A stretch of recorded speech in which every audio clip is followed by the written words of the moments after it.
The Book of Job. Job chapter 1. In the land of Uz there lived a man whose name was Job. This man was blameless and upright. He feared God and shunned evil. He had 7 sons and 3 daughters, and he owned 7,000 sheep, 3,000 camels, 500 yoke of oxen, and 500 donkeys, and had a large number of servants. He was the greatest man among all the people of the East. His sons used to hold feasts in their homes on their birthdays, and they would invite their 3 sisters to eat and drink with them. When a period of feasting had run its course, Job would make arrangements for them to be purified.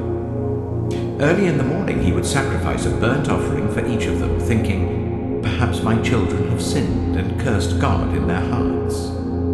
This was Job's regular custom. One day, the angels came to present themselves before the Lord, and Satan also came with them. The Lord said to Satan, "Where have you come from?" Satan answered the Lord, "From roaming throughout the earth, going to and fro on it." Then the Lord said to Satan, "Have you considered my servant Job? There is no one on earth like him. He is blameless and upright, a man who fears God and shuns evil." "Does Job fear God for nothing?" Satan replied. "Have you not put a hedge around him and his household and everything he has? You have blessed the work of his hands, so that his flocks and herds are spread throughout the land. But now stretch out your hand and strike everything he has, and he will surely curse you to your face." The Lord said to Satan, "Very well then. Everything he has is in your power, but on the man himself do not lay a finger." Then Satan went out from the presence of the Lord. One day, when Job's sons and daughters were feasting and drinking wine at the eldest brother's house, a messenger came to Job and said, "The oxen were plowing and the donkeys were grazing nearby, and the Sabeans attacked and made off with them. They put the servants to the sword, and I am the only one who has escaped to tell you."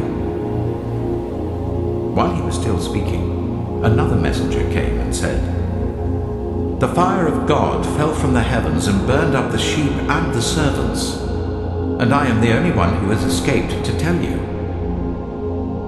While he was still speaking, another messenger came and said, "The Chaldeans formed 3 raiding parties and swept down on your camels and made off with them. They put the servants to the sword, and I am the only one who has escaped to tell you."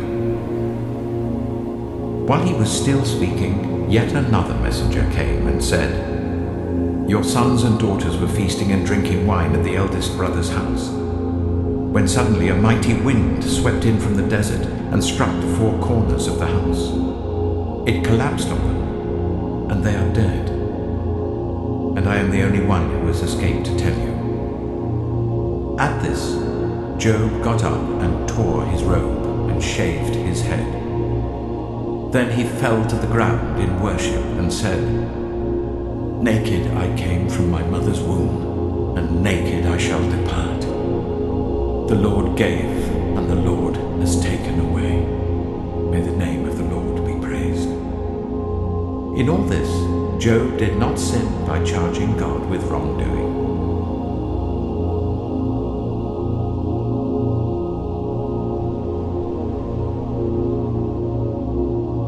Job chapter 2. On another day, the angels came to present themselves before the Lord, and Satan also came with them to present himself before him. And the Lord said to Satan, "Where have you come from?" Satan answered the Lord, "From roaming throughout the earth, going to and fro on it." Then the Lord said to Satan, "Have you considered my servant Job? There is no one on earth like him.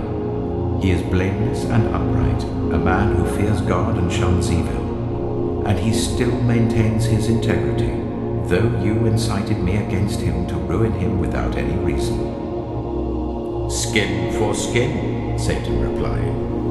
"A man will give all he has for his own life. But now stretch out your hand and strike his flesh and bones, and he will surely curse you to your face." The Lord said to Satan, "Very well then, he is in your hands, but you must spare his life." So Satan went out from the presence of the Lord and afflicted Job with painful sores from the soles of his feet to the crown of his head. Then Job took a piece of broken pottery and scraped himself with it as he sat among the ashes. His wife said to him, "Are you still maintaining your integrity? Curse God and die." He replied, "You are talking like a foolish woman. Shall we accept good from God and not trouble?" In all this, Job did not sin in what he said. When Job's 3 friends, Eliphaz the Temanite, Bildad the Shuhite, and Zophar the Naamathite, heard about all the troubles that had come upon him, they set out from their homes and met together by agreement to go and sympathize with him and comfort him. When they saw him from a distance, they could hardly recognize him. They began to weep aloud, and they tore their robes and sprinkled dust on their heads. Then they sat on the ground with him for 7 days and 7 nights.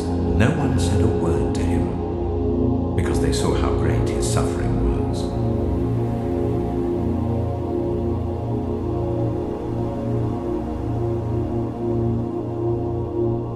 Job chapter 3.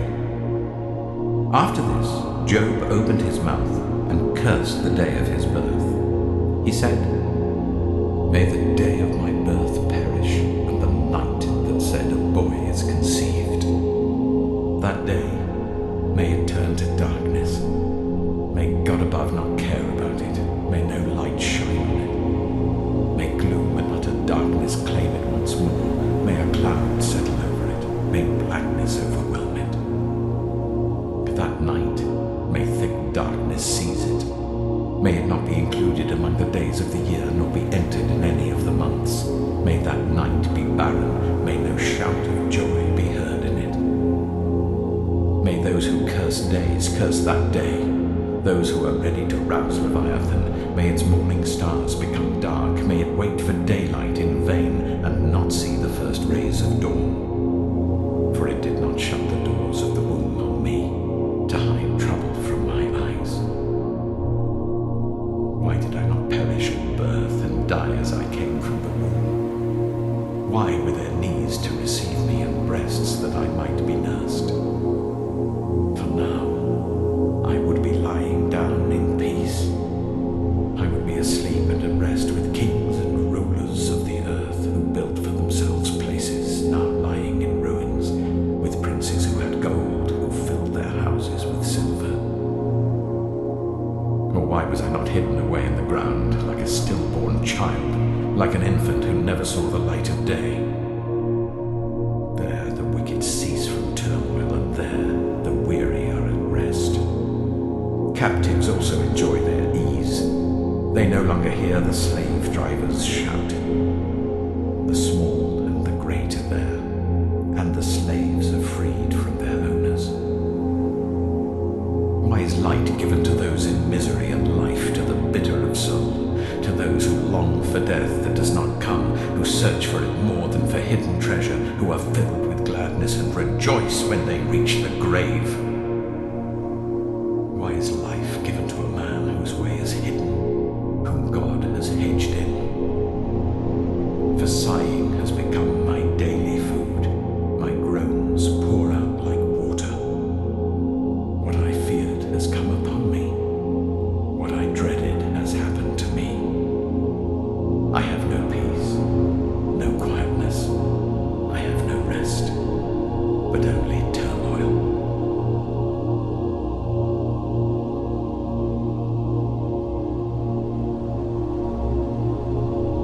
Job chapter 4. Then Eliphaz the Temanite replied, "If someone ventures a word with you, will you be impatient? But who can keep from speaking? Think how you have instructed many, how you have strengthened feeble hands. Your words have supported those who stumbled, you have strengthened faltering knees.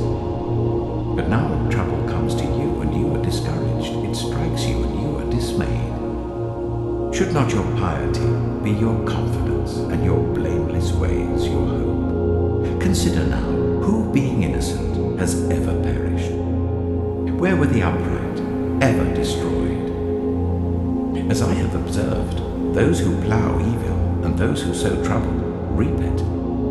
At the breath of God they perish. At the blast of his anger they are no more. The lions may roar and growl, yet the teeth of the great lions are broken. The lion perishes for lack of prey, and the cubs of the lioness are scattered. A word was secretly brought to me. My ears caught a whisper of it. Amid disquieting dreams in the night, when deep sleep falls on people, fear and trembling seized me and made all my bones shake. A spirit glided past my face, and the hair on my body stood on end. It stopped, but I could not tell what it was. A form stood before my eyes, and I heard a hushed voice. Can a mortal be more righteous than God? Can even a strong man be more pure than his Maker? If God places no trust in his servants, if he charges his angels with error, how much more those who live in houses of clay, whose foundations are in the dust, who are crushed more readily than a moth?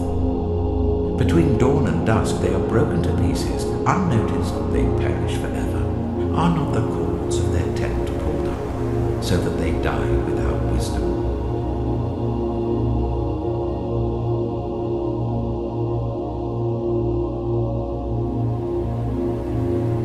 Job chapter 5. Call if you will, but who will answer you? To which of the holy ones will you turn? Resentment kills a fool, and envy slays the simple. I myself have seen a fool taking root, but suddenly his house was cursed. His children are far from safety, crushed in court without a defender. The hungry consume his harvest, taking it even from among thorns, and the thirsty pant after his wealth. For hardship does not spring from the soil, nor does trouble sprout from the ground. Yet man is born to trouble, as surely as sparks fly upwards. But if I were you, I would appeal to God. I would lay my cause before him. He performs wonders that cannot be fathomed, miracles that cannot be counted. He provides rain for the earth. He sends water on the countryside. The lowly he sets on high, and those who mourn are lifted to safety. He thwarts the plans of the crafty, so that their hands achieve no success. He catches the wise in their craftiness, and the schemes of the wily are swept away. Darkness comes upon them in the daytime. At noon they grope as in the night. He saves the needy from the sword in their mouth. He saves them from the clutches of the powerful. So the poor have hope, and injustice shuts its mouth. Blessed is the one whom God corrects. So do not despise the discipline of the Almighty. For he wounds, but he also binds up. He injures, but his hands also heal. From 6 calamities he will rescue you. In 7, no harm will touch you. In famine he will deliver you from death, and in battle from the stroke of the sword. You will be protected from the lash of the tongue, and need not fear when destruction comes. You will love the destruction and famine, and need not fear the wild animals. For you will have a covenant with the stones of the field, and the wild animals will be at peace with you. You will know that your tent is secure. You will take stock of your property and find nothing missing. You will know that your children will be many, and your descendants like the grass of the earth. You will come to the grave in full vigor, like sheaves gathered in season. We have examined this, and it is true. So hear it and apply it to yourself.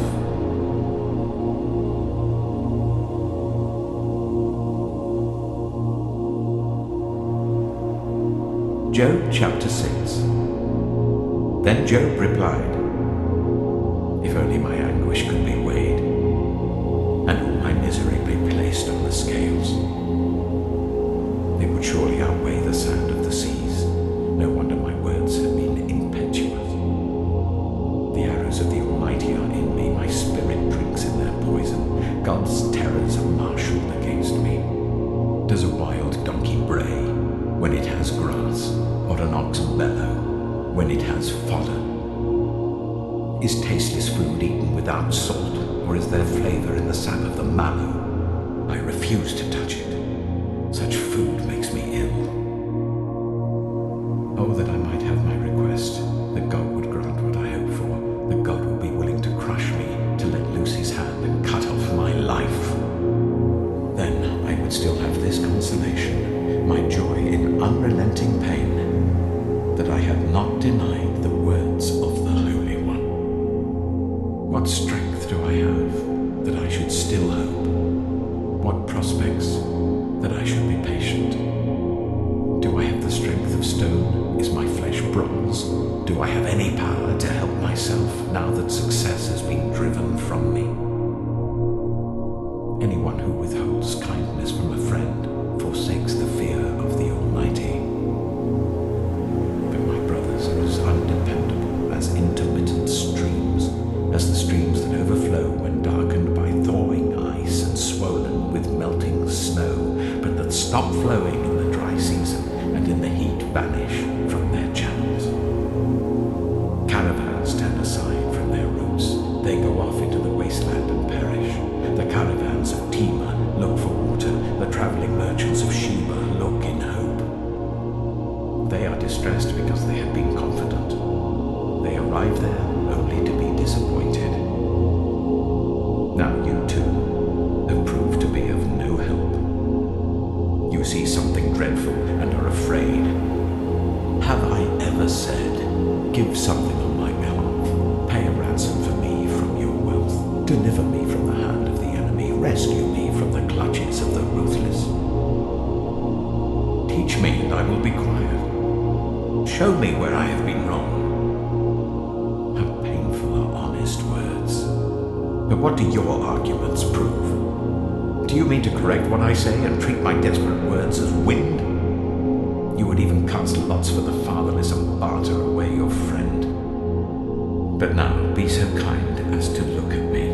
Would I lie to your face? Relent, do not be unjust. Reconsider, for my integrity is at stake. Is there any wickedness on my lips? Can my mouth not discern malice?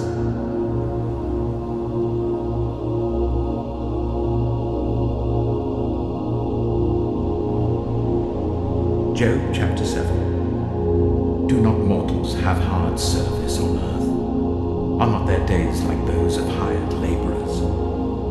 Like a slave longing for the evening shadows, or a hired laborer waiting to be paid, so I have been allotted months of futility, and nights of misery have been assigned to me. When I lie down, I think, how long before I get up? The night drags on, toss and turn until dawn. My body is clothed with worms and scabs. My skin is broken and festering. My days are swifter than a weaver's shuttle, and they come to an end without hope. Remember, O God, that my life is but a breath. My eyes will never see happiness again. The eye that now sees me will see me no longer. You will look for me, but I will be no more. As a cloud vanishes and is gone, so one who goes down to the grave does not return. He will never come to his house again. His place will know him no more. Therefore I will not keep silent. I will speak out in the anguish of my spirit. I will complain in the bitterness of my soul. Am I the sea, or the monster of the deep that you put me under guard? When I think my bed will comfort me, and my couch will ease my complaint, even then you frighten me with dreams and terrify me with visions, so that I prefer strangling and death rather than this body of mine. I despise my life. I would not live forever. Let me alone. My days have no meaning. What is mankind that you make so much of them, that you give them so much attention, that you examine them every morning and test them every moment?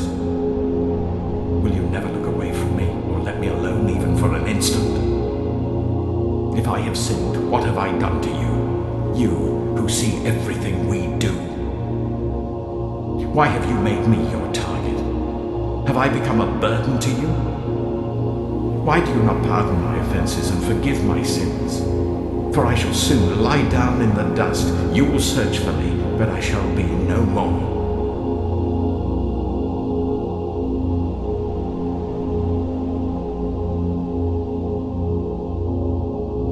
Job chapter 8.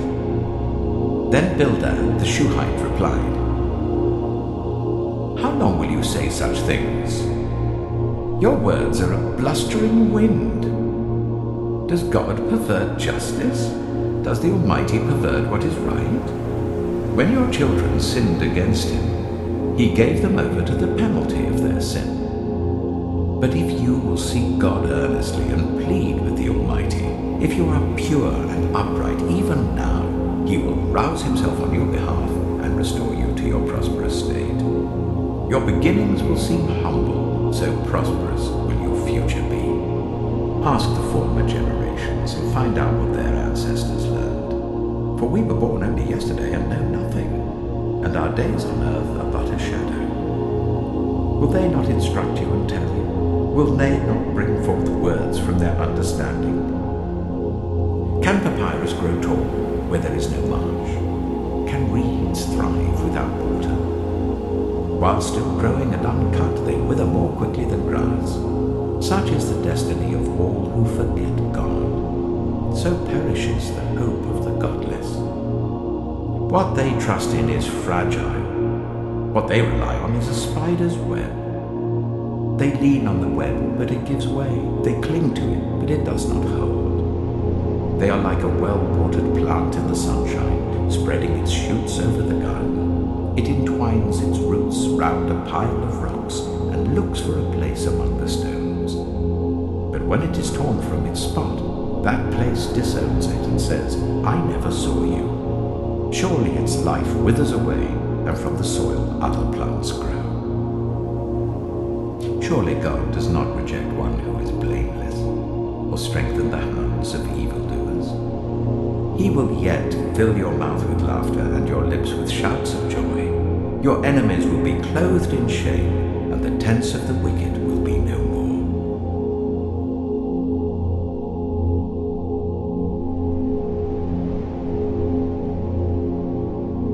Job chapter 9.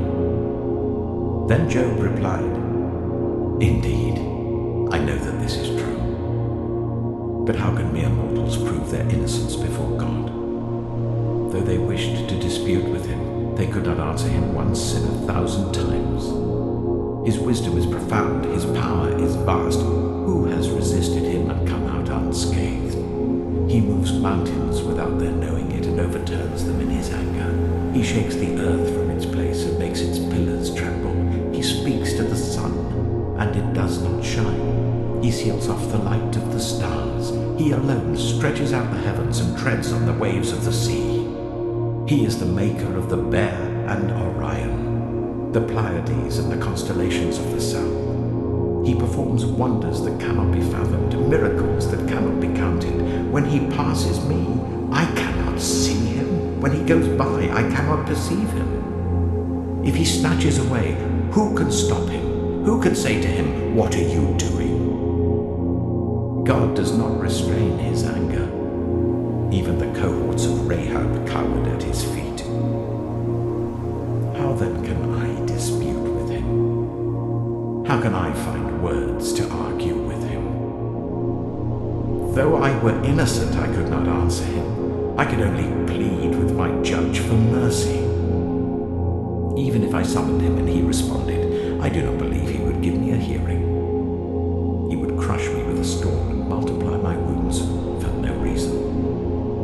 He would not let me catch my breath, but would overwhelm me with misery. If it is a matter of strength, he is mighty. And if it is a matter of justice, who can challenge him? Even if I were innocent, my mouth would condemn me. If I were blameless, it would pronounce me guilty.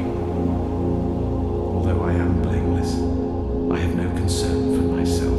I despise my own life. It is all the same. That is why I say he destroys both the blameless and the wicked.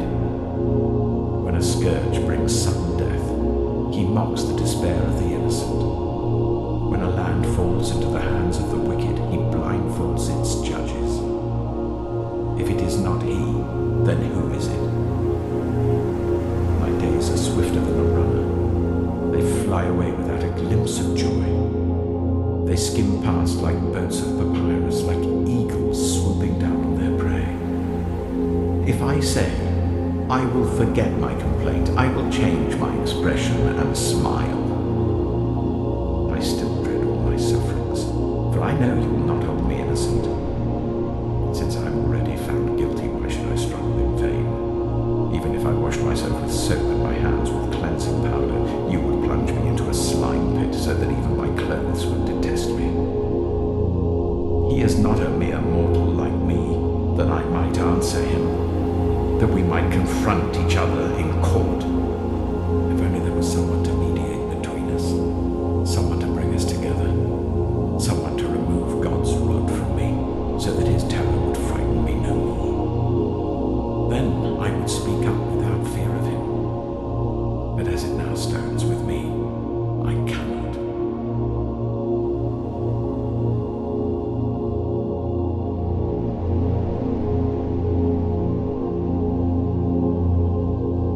Job chapter 10. I loathe my very life. Therefore I will give free rein to my complaint and speak out in the bitterness of my soul. I say to God, do not declare me guilty, but tell me what charges you have against me. Does it please you to oppress me, to spurn the work of your hands, while you smile on the plans of the wicked? Do you have eyes of flesh? Do you see as a mortal sees? Are your days like those of a mortal, or your years like those of a strong man, that you must search out my faults and probe after my sin? Though you know that I am not guilty, and that no one can rescue me from your hand. Your hands shaped me and made me. Will you now turn and destroy me? Remember that you molded me like clay. Will you now turn me to dust again? Did you not pour me up like milk and curdle me like cheese, clothe me with skin and flesh and knit me together with bones and sinews? You gave me life and showed me kindness, and in your providence watched over my spirit. But this is what you concealed in your heart, and I know that this was in your mind. If I sinned, you would be watching me and would not let my offense go unpunished. If I am guilty, woe to me. Even if I am innocent, I cannot lift up my head, for I am full of shame and drowned in my affliction. If I hold my head high, you stalk me like a lion and again display your awesome power against me. You bring new witnesses against me and increase your anger towards me. Your forces come against me, wave upon wave. Why then did you bring me out of the womb? I wish I had died before any eyes saw me. If only I had never come into being, or had been carried straight from the womb to the grave. Are not my few days almost over? Turn away from me so that I can have a moment's joy before I go to the place of no return, to the land of gloom and utter darkness, to the land of deepest night, of utter darkness and disorder, where even the light is like darkness.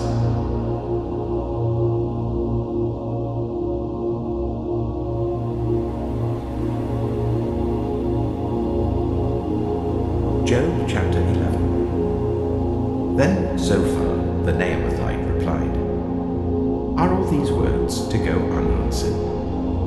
Is this talker to be vindicated? Will your idle talk reduce others to silence? Will no one rebuke you when you mock? You say to God, my beliefs are flawless and I am pure in your sight. Oh, how I wish that God would speak, that he would open his lips against you and disclose to you the secrets of wisdom, for true wisdom has two sides. Know this, God has even forgotten some of your sin. Can you fathom the mysteries of God? Can you probe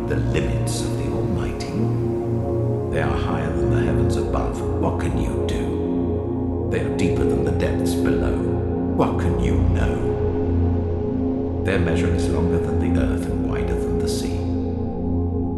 If he comes along and confines you in prison and convenes a court, who can oppose him? Surely he recognizes deceivers, and when he sees evil, does he not take note? But the witless can no more become wise than a wild donkey's colt can be born human. Yet, if you devote your heart to him and stretch out your hands to him, if you put away the sin that is in your hand and allow no evil to dwell in your tent, then, free of fall, you will lift up your faith. You will stand firm and without fear. You will surely forget your trouble, recalling it only as waters gone by. Life will be brighter than noonday, and darkness will become like morning. You will be secure because there is hope. You will look about you and take your rest in safety. You will lie down with no one to make you afraid, and many will court your favor. But the eyes of the wicked will fail, and escape will elude them. Their hope will become a dying gasp.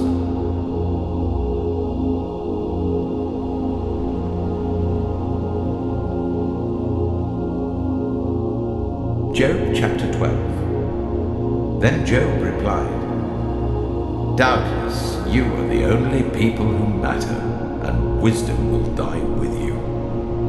But I have a mind as well as you. I'm not inferior to you. Who does not know all these things? I have become a laughingstock to my friends, though I called on God and he answered, a mere laughingstock, though righteous and blameless. Those who are at ease have contempt for misfortune, as the fate of those whose feet are slipping. The tents of marauders are undisturbed, and those who provoke God are secure, those whom God has in his hand. But ask the animals and they will teach you, or the birds in the sky and they will tell you, or speak to the earth and it will teach you, or let the fish in the sea inform you. Which of all these does not know that the hand of the Lord has done this? In his hand is the life of every creature and the breath of all mankind. Does not the ear test words as the tongue tastes food?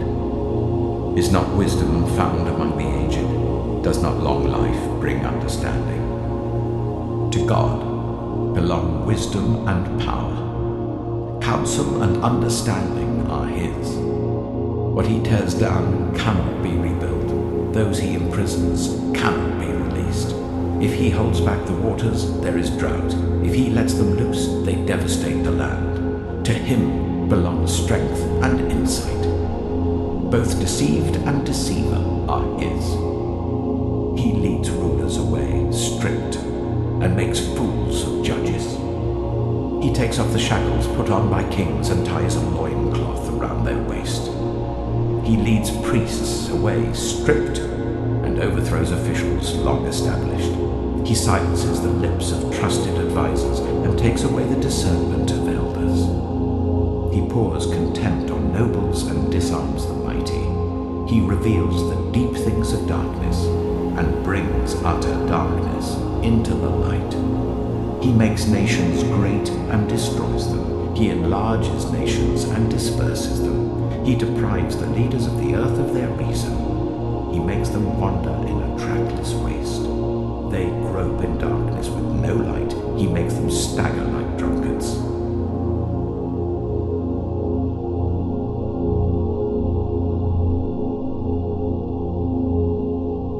Job chapter 13. My eyes have seen all this. My ears have heard and understood it. What you know, I also know. I'm not inferior to you. But I desire to speak to the Almighty and to argue my case with God. You, however, smear me with lies. You are worthless physicians, all of you. If only you would be altogether silent. For you, that would be wisdom. Hear now my argument. Listen to the pleas of my lips. Will you speak wickedly on God's behalf? Will you speak deceitfully for him? Will you show him partiality? Will you argue the case for God? Would it turn out well if he examined you? Could you deceive him as you might deceive a mortal? He would surely call you to account if you secretly showed partiality. Would not his splendor terrify you? Would not the dread of him fall on you? Your maxims are proverbs of ashes. Your defenses are defenses of clay. Keep silent and let me speak. Then let come to me what may. Why do I put myself in jeopardy and take my life in my hands? Though he slay me, yet will I hope in him. I will surely defend my ways to his face. Indeed, this will turn out for my deliverance, for no godless person would dare come before him. Listen carefully to what I say. Let my words ring in your ears. Now that I have prepared my case, I know I will be vindicated. Can anyone bring charges against me? If so, I will be silent and die. Only grant me these two things, God, and then I will not hide from you. Withdraw your hand far from me, and stop frightening me with your terrors. Then summon me and I will answer, or let me speak, and you reply to me. How many wrongs and sins have I committed? Show me my offense and my sin. Why do you hide your face and consider me your enemy? Will you torment a wind-blown leaf? Will you chase after dry chaff? For you write down bitter things against me and make me reap the sins of my youth. You fasten my feet in shackles. You keep close watch on all my paths by putting marks on the soles of my feet. So man wastes away like something rotten, like a garment eaten by moths.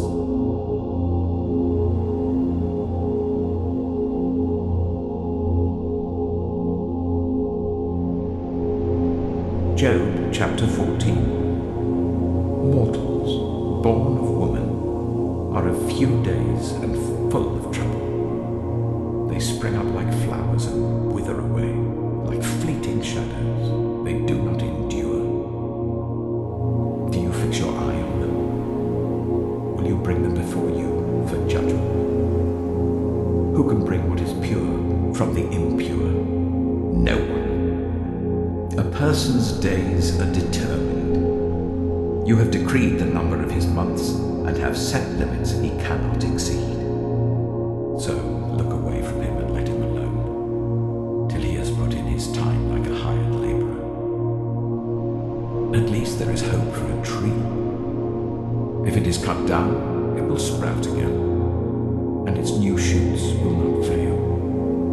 Its roots may grow old in the ground, and its stump die in the soil, yet at the scent of water it will bud and put forth shoots like a plant. But a man dies and is laid low. He breathes his last and is no more. As the water of a lake dries up or a riverbed becomes parched and dry, so he lies down and does not rise. Till the heavens are no more, people will not awake or be roused from their sleep. If only you would hide me in the grave, and conceal me till your anger has passed. If only you would set me a time and then remember me. If someone dies, will they live again? All the days of my heart's service I will wait for my renewal to come. You will call and I will answer you. You will long for the creature your hands have made. Surely then you will count my steps, but not keep track of my sin. My offenses will be sealed up in a bag. You will cover over my sin. But as a mountain erodes and crumbles, and as a rock is moved from its place, as water wears away stones and torrents wash away the soil, so you destroy a person's hope. You overpower them once for all, and they are gone. You change their countenance and send them away. If their children are honored, they do not know it. If their children are brought low, they do not see it. They feel but the pain of their own bodies and mourn only for themselves.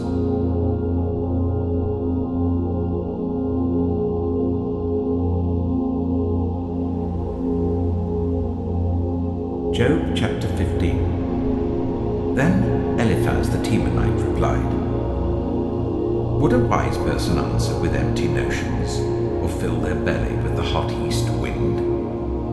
Would they argue with useless words, with speeches that have no value? But you even undermine piety and hinder devotion to God. Your sin prompts your mouth. You adopt the tongue of the crafty. Your own mouth condemns you, not mine. Your own lips testify against you. Are you the first man ever born? Were you brought forth before the hills?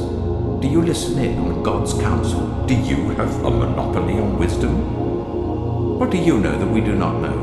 What insights do you have that we do not have? The grey-haired and the aged are on our side, men even older than your father. Are God's consolations not enough for you, words spoken gently to you? Why has your heart carried you away, and why do your eyes flash, so that you vent your rage against God and pour out such words from your mouth? What are mortals, that they could be pure? Or those born of woman, that they could be righteous? If God places no trust in his holy ones, if even the heavens are not pure in his eyes, how much less mortals, who are vile and corrupt, who drink up evil like water?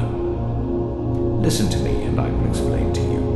Let me tell you what I have seen, what the wise have declared, hiding nothing received from their ancestors, to whom alone the land was given when no foreigners moved among them. All his days the wicked man suffers torment, the ruthless man, through all the years stored up for him. Terrifying sounds fill his ears. When all seems well, marauders attack him. He despairs of escaping the realm of darkness. He is marked for the sword. He wanders about for food like a vulture. He knows the day of darkness is at hand. Distress and anguish fill him with terror. Troubles overwhelm him, like a king poised to attack, because he shakes his fist at God and vaunts himself against the Almighty, defiantly charging against him with a thick, strong shield. Though his face is covered with fat, and his waist bulges with flesh, he will inhabit ruined towns and houses where no one lives, houses crumbling to rubble. He will no longer be rich, and his wealth will not endure, nor will his possessions spread over the land. He will not escape the darkness. A flame will wither his shoots, and the breath of God's mouth will carry him away. Let him not deceive himself by trusting what is worthless, for he will get nothing in return. Before his time he will wither, and his branches will not flourish. He will be like a vine stripped of its unripe grapes, like an olive tree shedding its blossoms. For the company of the godless will be barren, and fire will consume the tents of those who love bribes. They conceive trouble and give birth to evil. Their womb fashions deceit.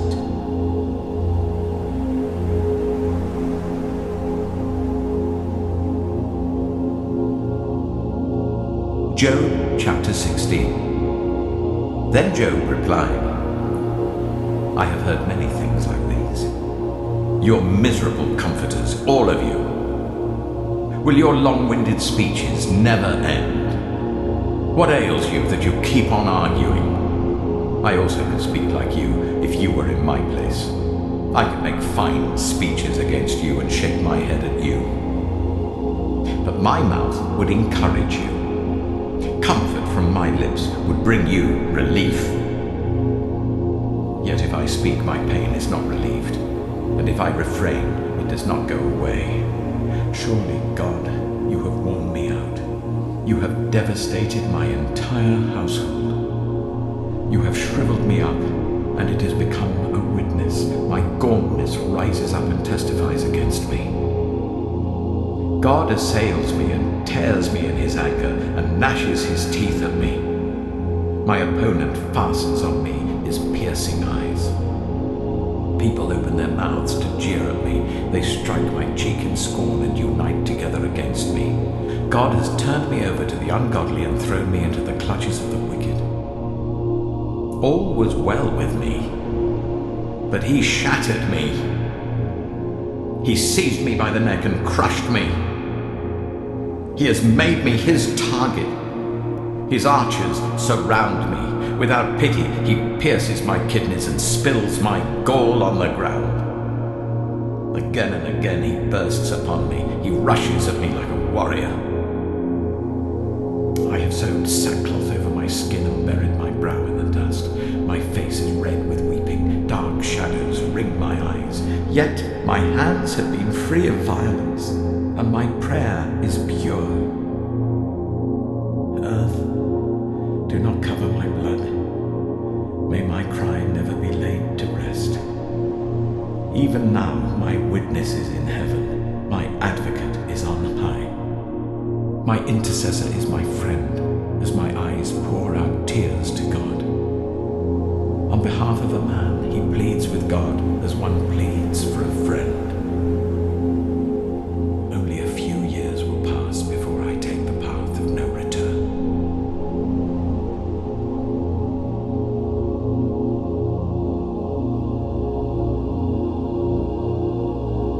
Job chapter 17. My spirit is broken, my days are cut short, the grave awaits me. Surely mockers surround me. My eyes must dwell on their hostility. Give me, O God, the pledge you demand. Who else will put up security for me? You have closed their minds to understanding, therefore you will not let them triumph. If anyone denounces their friends for reward, the eyes of their children will fail.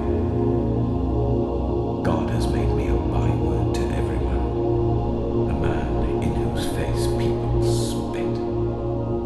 My eyes are grown dim with grief, my whole frame is but a shadow. The upright are appalled at this, the innocent are aroused against the ungodly.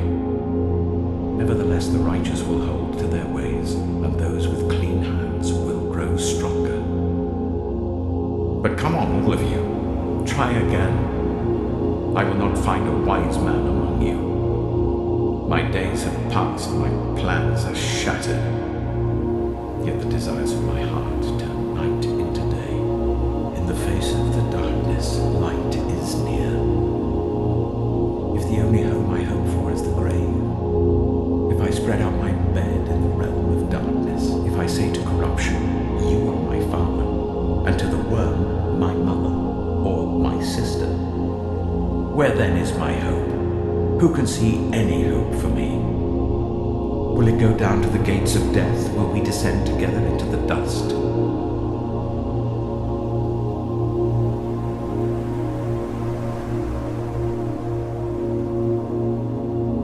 Job chapter 18. Then Bildad the Shuhite replied, when will you end these speeches?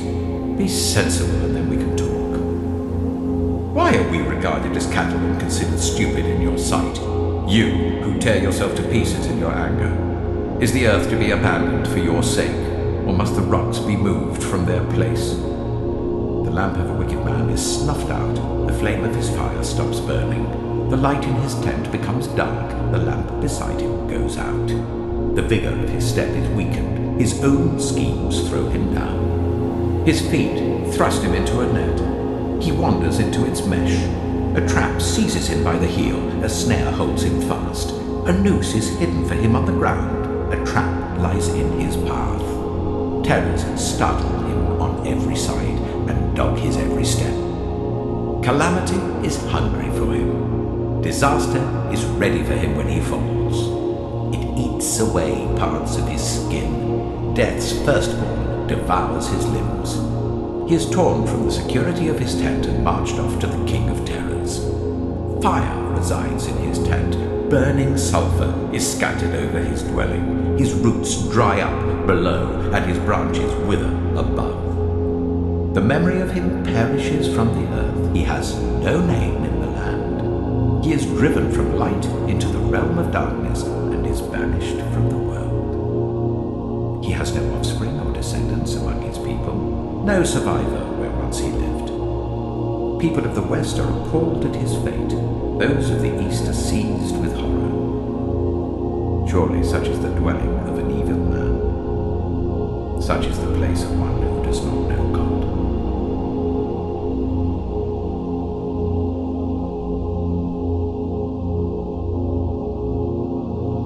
Job chapter 19. Then Job replied, "How long will you torment me and crush me with words? 10 times now you have reproached me. Shamelessly you attack me. If it is true that I have gone astray, my error remains my concern alone. If indeed you would exalt yourselves above me and use my humiliation against me, then know that God has wronged me and drawn his net around me. Though I cry, 'Violence,' I get no response. Though I call for help, there is no justice. He has blocked my way so that I cannot pass. He has shrouded my paths in darkness. He has stripped me of my honor and removed the crown from my head. He tears me down on every side till I am gone. He uproots my hope like a tree. His anger burns against me. He counts me among his enemies. His troops advance in force. They build a siege ramp against me and encamp around my tent. He has alienated my family from me. My acquaintances are completely estranged from me. My relatives have gone away. My closest friends have forgotten me. My guests and my female servants count me a foreigner. They look upon me as a stranger. I summon my servant, but he does not answer, though I beg him with my own mouth. My breath is offensive to my wife. I'm loathsome to my own family. Even the little boys scorn me. When I appear, they ridicule me. All my intimate friends detest me. Those I love have turned against me. I am nothing but skin and bones. I have escaped only by the skin of my teeth. Have pity on me, my friends. Have pity, for the hand of God has struck me. Why do you pursue me as God does? Will you never get enough of my flesh? Oh, that my words were recorded, that they were written on a scroll, that they were inscribed with an iron tool on lead or engraved in rock forever. I know that my Redeemer lives, and that in the end he will stand on the earth. And after my skin has been destroyed, yet in my flesh I will see God. I myself will see him with my own eyes, I and not another. How my heart yearns within me. If you say, "How we will hound him, since the root of the trouble lies in him," you should fear the sword yourselves. For wrath will bring punishment by the sword, and then you will know that there is judgment.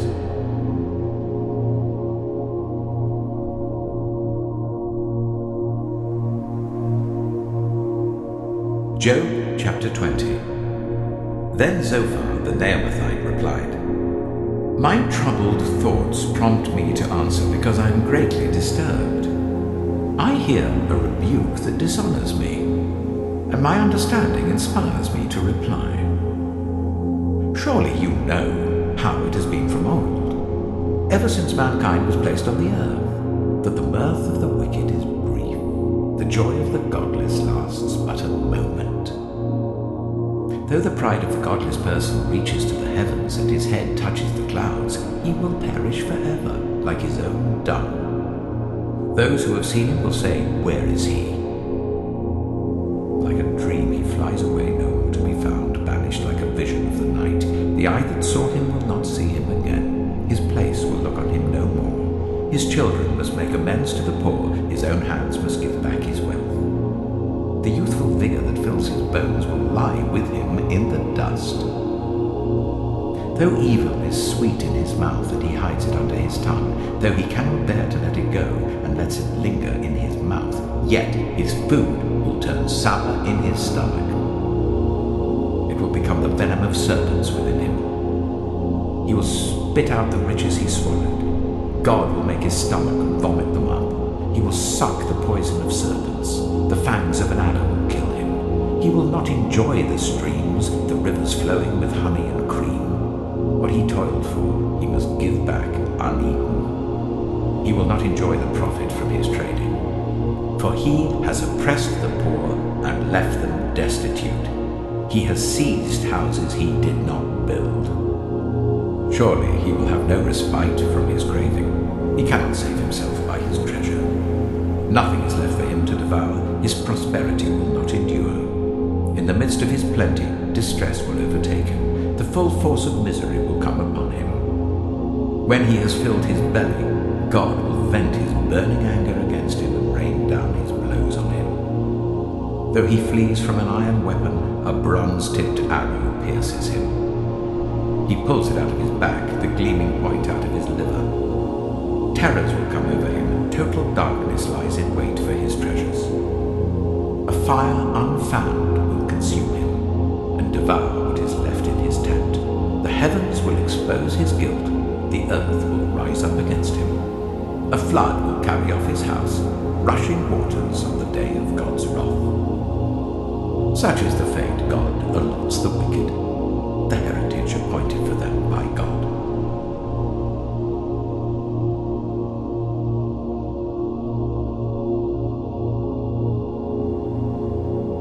Job chapter 21. Then Job replied, "Listen carefully to my words. Let this be the consolation you give me. Bear with me while I speak, and after I have spoken, mock on. Is my complaint directed to a human being? Why should I not be impatient? Look at me and be appalled. Clap your hand over your mouth. When I think about this, I'm terrified. Trembling seizes my body. Why do the wicked live on, growing old and increasing in power? They see their children established around them, their offspring before their eyes. Their homes are safe and free from fear. The rod of God is not on them. Their bulls never fail to breed. Their cows calve and do not miscarry. They send forth their children as a flock. Their little ones dance about. They sing to the music of tambourine and lyre. They make merry to the sound of the pipe. They spend their years in prosperity and go down to the grave in peace. Yet they say to God, 'Leave us alone. We have no desire to know your ways. Who is the Almighty that we should serve him? What would we gain by praying to him?' But their prosperity is not in their own hands. So I stand aloof from the plans of the wicked. Yet how often is the lamp of the wicked snuffed out? How often does calamity come upon them, the fate God allots in his anger? How often are they like straw before the wind, like chaff swept away by a gale? It is said, God stores up the punishment of the wicked for their children. Let him repay the wicked, so that they themselves will experience it. Let their own eyes see their destruction. Let them drink the cup of the wrath of the Almighty. For what do they care about the families they leave behind when their allotted months come to an end? Can anyone teach knowledge to God, since he judges even the highest? One person dies in full vigor, completely secure and at ease, well nourished in body, bones rich with marrow. Another dies in bitterness of soul, never having enjoyed anything good. Side by side, they lie in the dust, and worms cover them both. I know full well what you're thinking, the schemes by which you would wrong me. You say, "Where now is the house of the great, the tents where the wicked lived?" Have you never questioned those who travel? Have you paid no regard to their accounts? That the wicked are spared from the day of calamity, that they are delivered from the day of wrath. Who denounces their conduct to their face? Who repays them for what they have done? They are carried to the grave, and watch is kept over their tombs. The soil in the valley is sweet to them. Everyone follows after them, and a countless throng goes before them. So how can you console me with your nonsense? Nothing is left of your answers but falsehood.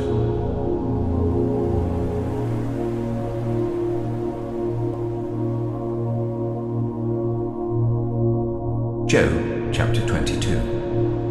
Then Eliphaz the Temanite replied, "Can a man be of benefit to God? Can even a wise person benefit him? What pleasure would it give the Almighty if you were righteous? What would he gain if your ways were blameless? Is it for your piety that he rebukes you and brings charges against you? Is not your wickedness great?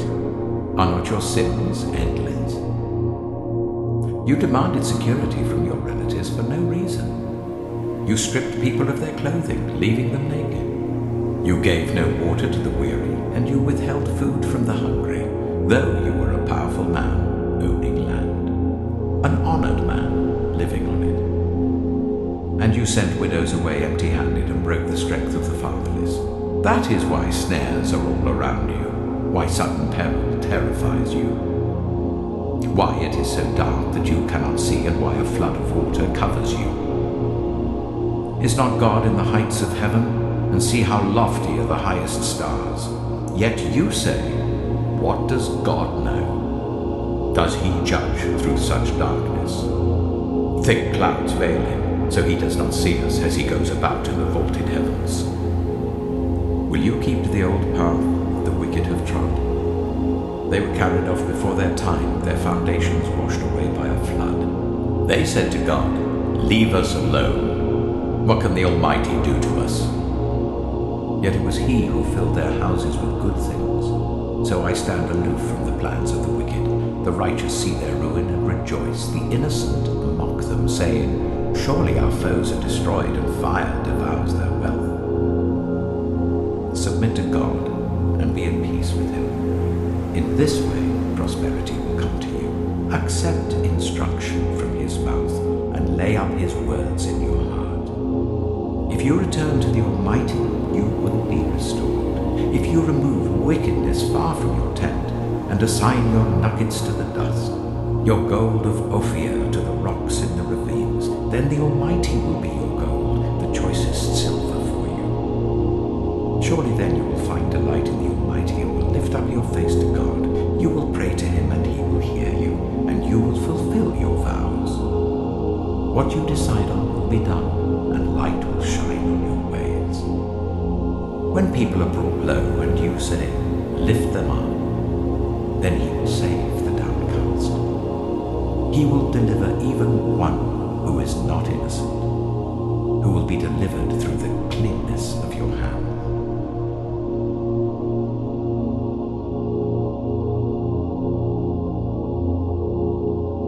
Job chapter 23. Then Job replied, even today my complaint is bitter. His hand is heavy in spite of my groaning. If only I knew where to find him, if only I could go to his dwelling, I would state my case before him and fill my mouth with arguments. I would find out what he would answer me and consider what he would say to me. Would he vigorously oppose me with great power? No. He would not press charges against me. There the upright can establish their innocence before him, and there I will be delivered forever from my judge. But if I go to the east, he is not there. If I go to the west, I do not find him. When he is at work in the north, I do not see him. When he turns to the south, I catch no glimpse of him. But he knows the way that I take. When he has tested me, I shall come forth as gold. My feet have closely followed his steps. I have kept to his way without turning aside. I have not departed from the commands of his lips. I have treasured the words of his mouth more than my daily bread. But he stands alone, and who can oppose him? He does whatever he pleases. He carries out his decree against me, and many such plans he still has in store. That is why I am terrified before him. When I think of all this, I fear him. God has made my heart faint. The Almighty has terrified me. Yet I am not silenced by the darkness, by the thick darkness that covers my face.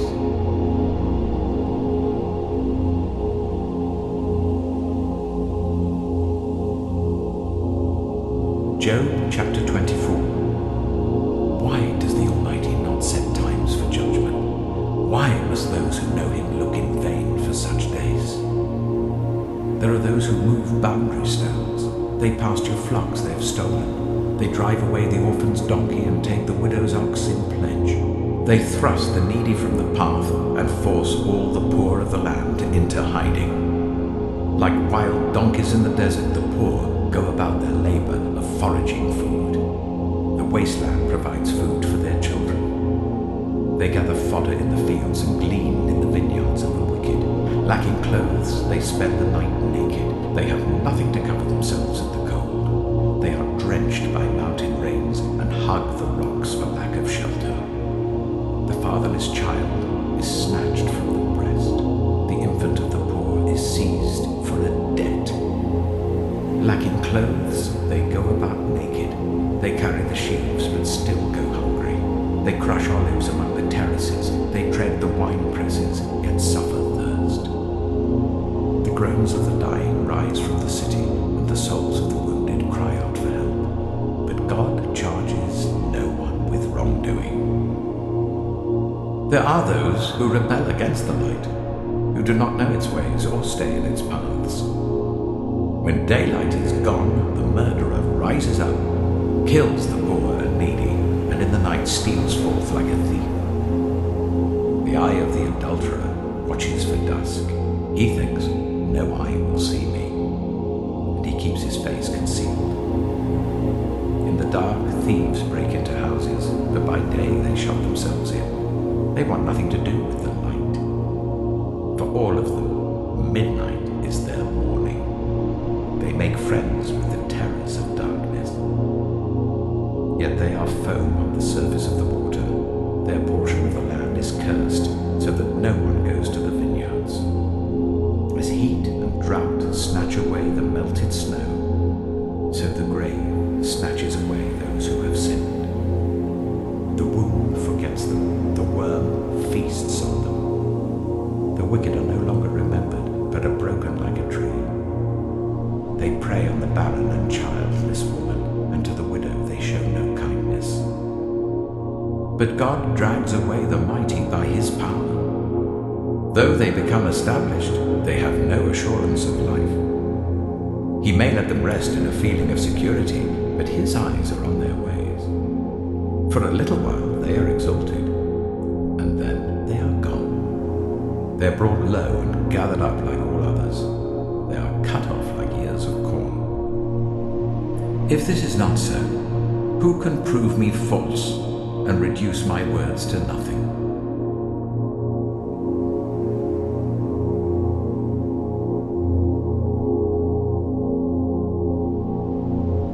Job chapter 25. Then Bildad the Shuhite replied, Dominion and all belong to God. He establishes order in the heights of heaven. Can his forces be numbered? On whom does his light not rise?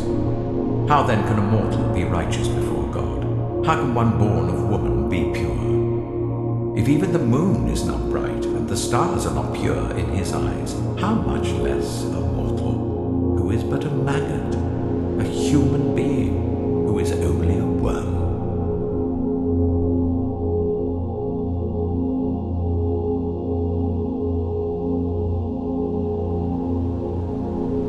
Job chapter 26. Then Job replied, How you have helped the powerless, how you have saved the arm that is feeble, what advice you have offered to one without wisdom, and what great insight you have displayed. Who has helped you utter these words, and whose spirit spoke from your mouth? The dead are in deep anguish, those beneath the waters and all that live in them. The realm of the dead is naked before God. Destruction lies uncovered. He spreads out the northern skies over empty space. He suspends the earth over nothing. He wraps up the waters in his clouds, yet the clouds do not burst under their weight. He covers the face of the full moon, spreading his clouds over it. He marks out the horizon on the face of the waters for a boundary between light and darkness.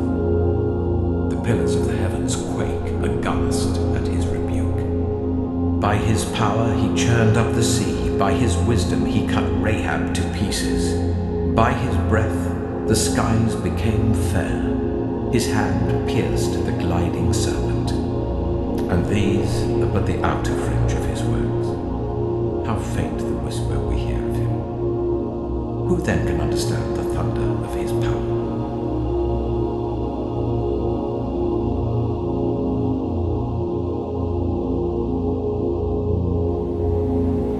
Job chapter 27. And Job continued his discourse. As surely as God lives, who has denied me justice, the Almighty who has made my life bitter. As long as I have life within me, the breath of God in my nostrils, my lips will not say anything wicked, and my tongue will not utter lies. I will never admit you are in the right. Till I die, I will not deny my integrity. I will maintain my innocence and never let go of it. My conscience will not reproach me as long as I live. May my enemy be like the wicked, my adversary like the unjust. For what hope have the godless when they are cut off, when God takes away their life? Does God listen to their cry when distress comes upon them? Will they find delight in the Almighty? Will they call on God at all times? I will teach you about the power of God. The ways of the Almighty I will not conceal. You have all seen this yourselves. Why then this meaningless talk? Here is the fate God allots to the wicked, the heritage a ruthless man receives from the Almighty. However many his children, their fate is the sword. His offspring will never have enough to eat. The plague will bury those who survive him, and their widows will not weep for them. Though he heaps up silver like dust, and clothes like piles of clay, what he lays up the righteous will wear, and the innocent will divide his silver. The house he builds is like a moth's cocoon, like a hut made by a watchman. He lies down wealthy, but will do so no more. When he opens his eyes, all is gone. Terrors overtake him like a flood. A tempest snatches him away in the night. The east wind carries him off, and he is gone. It sweeps him out of his place. It hurls itself against him without mercy as he flees headlong from its power. It claps its hands in derision and hisses him out of his place.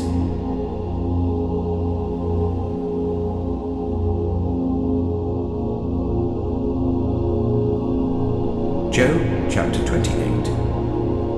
There is a mine for silver, and a place where gold is refined. Iron is taken from the earth, and copper is smelted from ore. Mortals put an end to the darkness. They search out the farthest recesses for ore in the blackest darkness. Far from human dwellings they cut a shaft in places untouched by human feet. Far from other people they dangle and sway. The earth from which food comes is transformed below as by fire.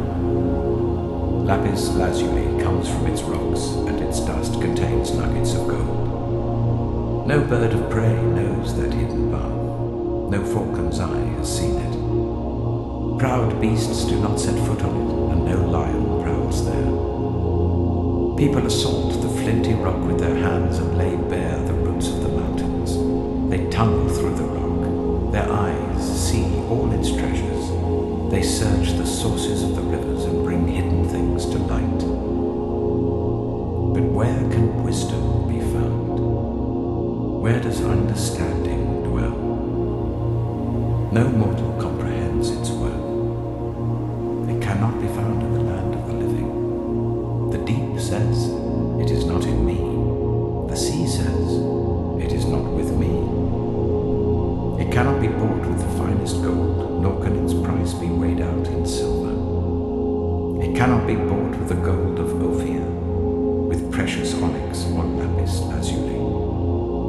Neither gold nor crystal can compare with it, nor can it be had for jewels of gold. Coral and jasper are not worthy of mention. The price of wisdom is beyond rubies. The topaz of Cush cannot compare with it. It cannot be bought with pure gold. Where then does wisdom come from? Where does understanding dwell? It is hidden from the eyes of every living thing, concealed even from the birds in the sky. Destruction and death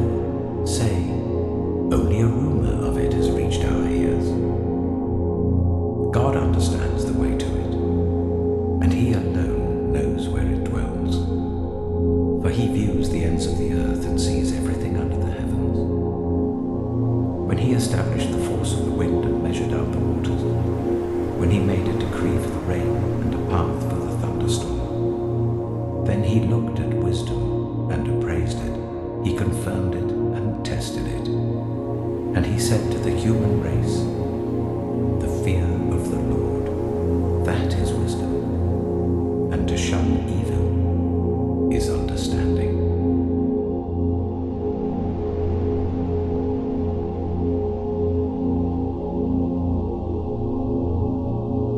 Job chapter 29. Job continued his discourse. How I long for the months gone by, for the days when God watched over me, when his lamp shone on my head, and by his light I walked through darkness. Oh, for the days when I was in my prime, when God's intimate friendship blessed my house, when the Almighty was still with me and my children were around me, when my path was drenched with cream, and the rock poured out for me streams of olive oil. When I went to the gate of the city and took my seat in the public square, the young men saw me and stepped aside, and the old men rose to their feet. The chief men refrained from speaking and covered their mouths with their hands. The voices of the nobles were hushed, and their tongues stuck to the roof of their mouths. Whoever heard me spoke well of me, and those who saw me commended me, because I rescued the poor who cried for help, and the fatherless who had none to assist them. The one who was dying blessed me. I made the widow's heart sing. I put on righteousness as my clothing, justice was my robe and my turban. I was eyes to the blind and feet to the lame. I was a father to the needy. I took up the cases of the stranger. I broke the fangs of the wicked and snatched the victims from their teeth. I thought, I shall die in my own house, my days as numerous as the grains of sand. My roots will reach to the water, and the dew will lie all night on my branches. My glory will not fade. The bow will be ever new in my hand. People listened to me expectantly, waiting in silence for my counsel. After I had spoken, they spoke no more. My words fell gently on their ears. They waited for me as for showers, and drank in my words as the spring rain. When I smiled at them, they scarcely believed it. The light of my faith was precious to them. I chose the way for them and sat as their chief. I dwelt as a king among his troops. I was like one who comforts mourners.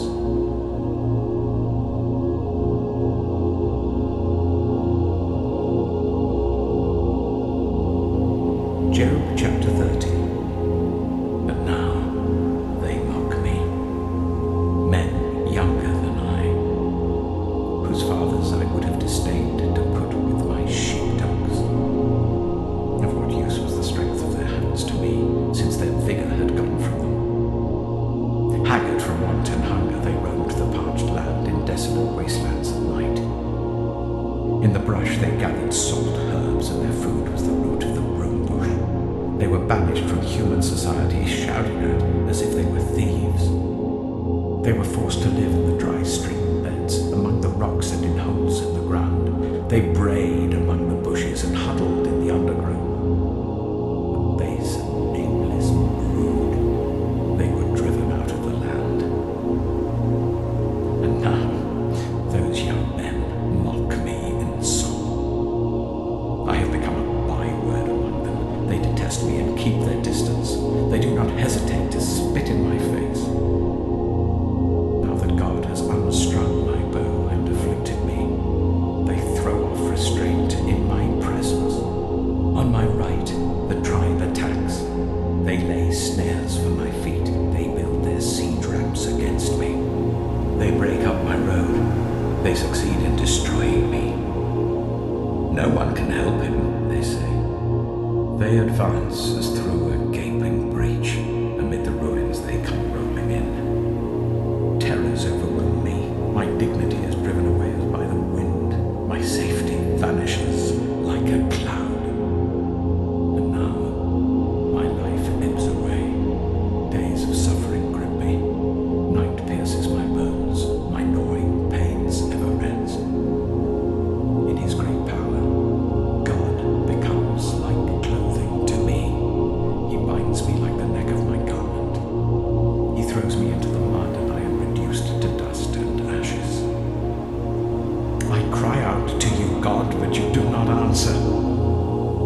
stand up, but you merely look at me. You turn on me ruthlessly. With the might of your hand, you attack me. You snatch me up and drive me before the wind. You toss me about in the storm. I know you will bring me down to death, to the place appointed for all the living. Surely no one lays a hand on a broken man when he cries for help in his distress. Have I not wept for those in trouble? Has not my soul grieved for the poor? Yet when I hoped for good, evil came. When I looked for light, then came darkness. The churning inside me never stops. Days of suffering confront me. I go about blackened, but not by the sun. I stand up in the assembly and cry for help. I have become a brother of jackals, a companion of owls. My skin grows black and peels. My body burns with fever.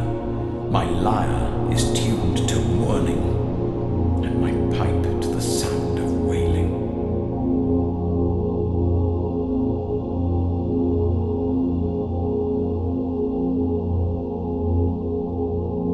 Job chapter 31. I made a covenant with my eyes, not to look lustfully at a young woman. For what is our lot from God above, our heritage from the Almighty on high? Is it not ruin for the wicked, disaster for those who do wrong? Does he not see my ways and count my every step? If I have walked with falsehood, or my foot has hurried after deceit, let God weigh me in honest scales, and he will know that I am blameless. If my steps have turned from the path, if my heart has been led by my eyes, or if my hands have been defiled, then may others eat what I have sown, and may my crops be uprooted. If my heart has been enticed by a woman, or if I have lurked at my neighbor's door, then may my wife grind another man's grain, and may other men sleep with her. For that would have been wicked, a sin to be judged. It is a fire that burns to destruction. It would have uprooted my harvest. If I have denied justice to any of my servants, whether male or female, when they had a grievance against me, what will I do when God confronts me? What will I answer when called to account? Did not he who made me in the womb make them? Did not the same one form us both within our mothers?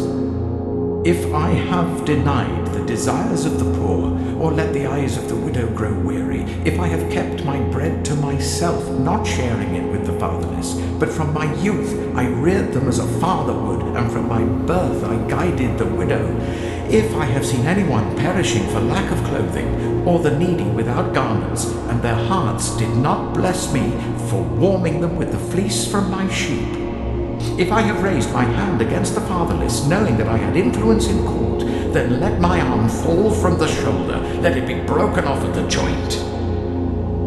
For I dreaded destruction from God, and for fear of his splendor, I could not do such things. If I have put my trust in gold, or said to pure gold, you are my security. If I have rejoiced over my great wealth, the fortune my hands had gained, if I have regarded the sun in its radiance, or the moon moving in splendor, so that my heart was secretly enticed and my hand offered them a kiss of homage, then these also would be sins to be judged, for I would have been unfaithful to God on high.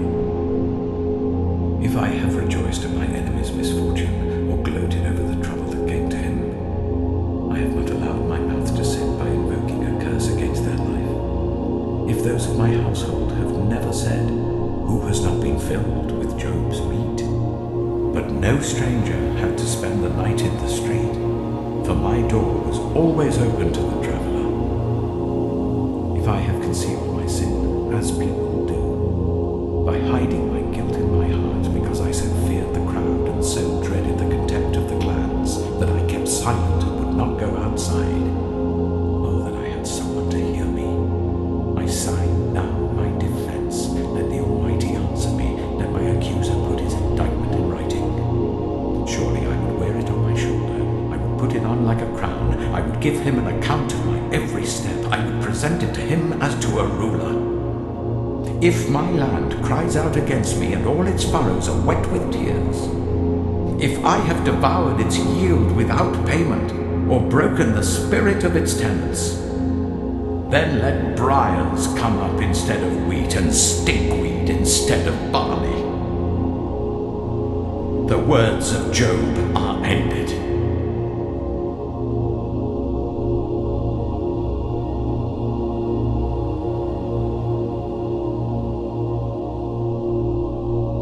Job chapter 32. So these three men stopped answering Job, because he was righteous in his own eyes. But Elihu, son of Barakah, the Buzite of the family of Ram, became very angry with Job for justifying himself rather than God. He was also angry with the three friends because they'd found no way to refute Job, and yet had condemned him. Now Elihu had waited before speaking to Job because they were older than he. But when he saw that the three men had nothing more to say, his anger was aroused. So Elihu, son of Barakah, the Buzite, said, I am young in years and you are old. That is why I was fearful, not daring to tell you what I know. I thought age should speak, advanced years should teach wisdom. But it is the spirit in a person, the breath of the Almighty, that gives them understanding. It is not only the old who are wise, not only the aged who understand what is right. Therefore I say, listen to me. I too will tell you what I know. I waited while you spoke, I listened to your reasoning. While you were searching for words, I gave you my full attention. But not one of you has proved Job wrong. None of you has answered his arguments. Do not say, we have found wisdom. Let God, not a man, refute him. But Job has not marshaled his words against me, and I will not answer him with your arguments. They are dismayed and have no more to say. Words have failed them. Must I wait now that they are silent, now that they stand there with no reply? I too will have my say. I too will tell what I know. For I am full of words, and the spirit within me compels me. Inside I'm like bottled up wine, like new wineskins ready to burst. I must speak and find relief. I must open my lips and reply. I will show no partiality, nor will I flatter anyone. For if I were skilled in flattery, my Maker would soon take me away.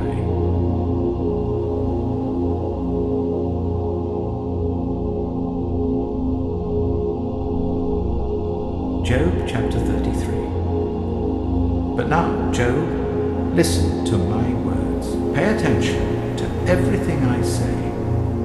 I am about to open my mouth. My words are on the tip of my tongue. My words come from an upright heart. My lips sincerely speak what I know. The Spirit of God has made me. The breath of the Almighty gives me life. Answer me then, if you can. Stand up and argue your case before me. I am the same as you, in God's sight. I too am a piece of clay. No fear of me should alarm you, nor should my hand be heavy on you. But you have said in my hearing, I heard the very words, I am pure, I have done no wrong, I am clean and free from sin. Yet God has found fault with me, he considers me his enemy. He fastens my feet in shackles, he keeps close watch on all my paths. But I tell you, in this you are not right. For God is greater than any mortal. Why do you complain to him that he responds to no one's words? For God does speak, now one way, now another, though no one perceives him. In a dream, in a vision of the night, when deep sleep falls on people as they slumber in their beds, he may speak in their ears and terrify them with warnings, to turn them from wrongdoing and keep them from pride, to preserve them from the pit, their lives from perishing by the sword. Or someone may be chastened on a bed of pain with constant distress in their bones, so that their body finds food repulsive and their soul loathes the choicest meal. Their flesh wastes away to nothing, and their bones, once hidden, now stick out. They draw near to the pit, and their life to the messengers of death. Yet if there is an angel at their side, a messenger, one out of 1,000, sent to tell them how to be upright, and he is gracious to that person and says to God, "Spare them from going down to the pit. I have found a ransom for them. Let their flesh be renewed like a child's. Let them be restored as in the days of their youth." Then that person can pray to God and find favor with him. They will see God's face and shout for joy. He will restore them to full well-being. And they will go to others and say, "I have sinned, and I have perverted what is right, but I did not get what I deserved. God has delivered me from going down to the pit, and I shall live to enjoy the light of life." God does all these things to a person, twice, even 3 times, to turn them back from the pit, that the light of life may shine on them. Pay attention, Job, and listen to me. Be silent, and I will speak. If you have anything to say, answer me. Speak up, for I want to vindicate you. But if not, then listen to me. Be silent, and I will teach you wisdom.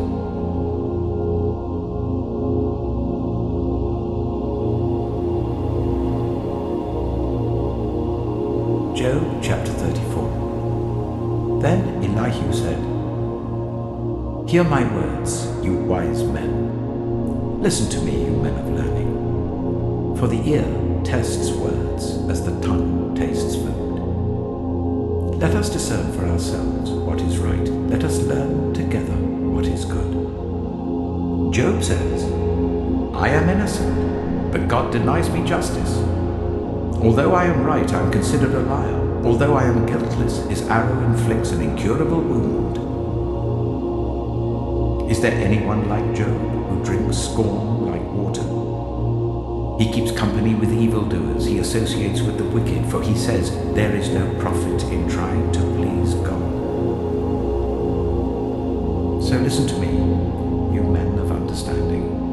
Far be it from God to do evil, from the Almighty to do wrong. He repays everyone for what they have done. He brings on them what their conduct deserves. It is unthinkable that God would do wrong, that the Almighty would pervert justice. Who appointed him over the earth? Who put him in charge of the whole world? If it were his intention and he withdrew his spirit and breath, all humanity would perish together and mankind would return to the dust. If you have understanding, hear this. Listen to what I say. Can someone who hates justice govern? Will you condemn the just and mighty one? Is he not the one who says to kings, "You are worthless," and to nobles, "You are wicked"? Who shows no partiality to princes and does not favor the rich over the poor, for they are all the work of his hand.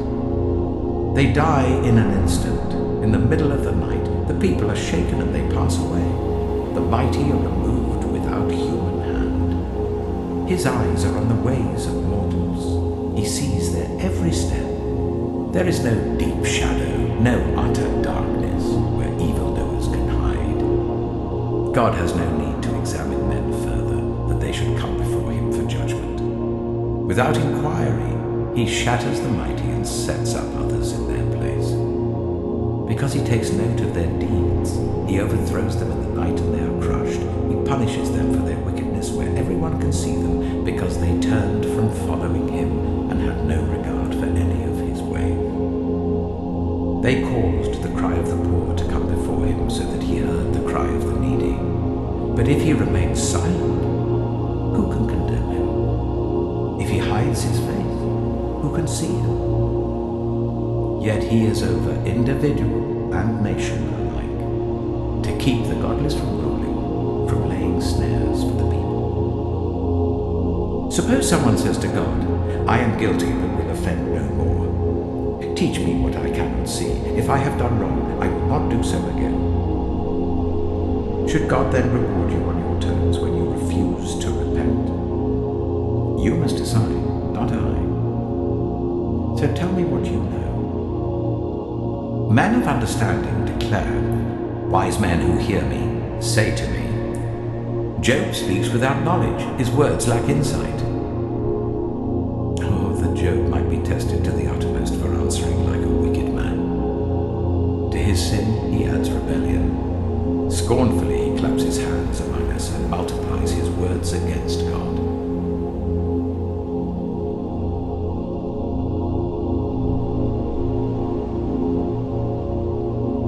Job chapter 35. Then Elihu said, Do you think this is just? You say, I am in the right, not God. Yet you ask him, what profit is it to me, and what do I gain by not sinning? I would like to reply to you, and to your friends with you. Look up at the heavens and see. Gaze at the clouds so high above you. If you sin, how does that affect him? If your sins are many, what does that do to him? If you are righteous, what do you give to him? Or what does he receive from your hand? Your wickedness only affects humans like yourself, and your righteousness only other people. People cry out under a load of oppression. They plead for relief from the arm of the powerful, but no one says, Where is God my Maker, who gives songs in the night, who teaches us more than he teaches the beasts of the earth, and makes us wiser than the birds in the sky? He does not answer when people cry out because of the arrogance of the wicked. Indeed, God does not listen to their empty plea. The Almighty pays no attention to it. How much less then will he listen when you say that you do not see him, that your case is before him, and you must wait for him, and further, that his anger never punishes, and he does not take the least notice of wickedness. So Job opens his mouth with empty talk. Without knowledge he multiplies words.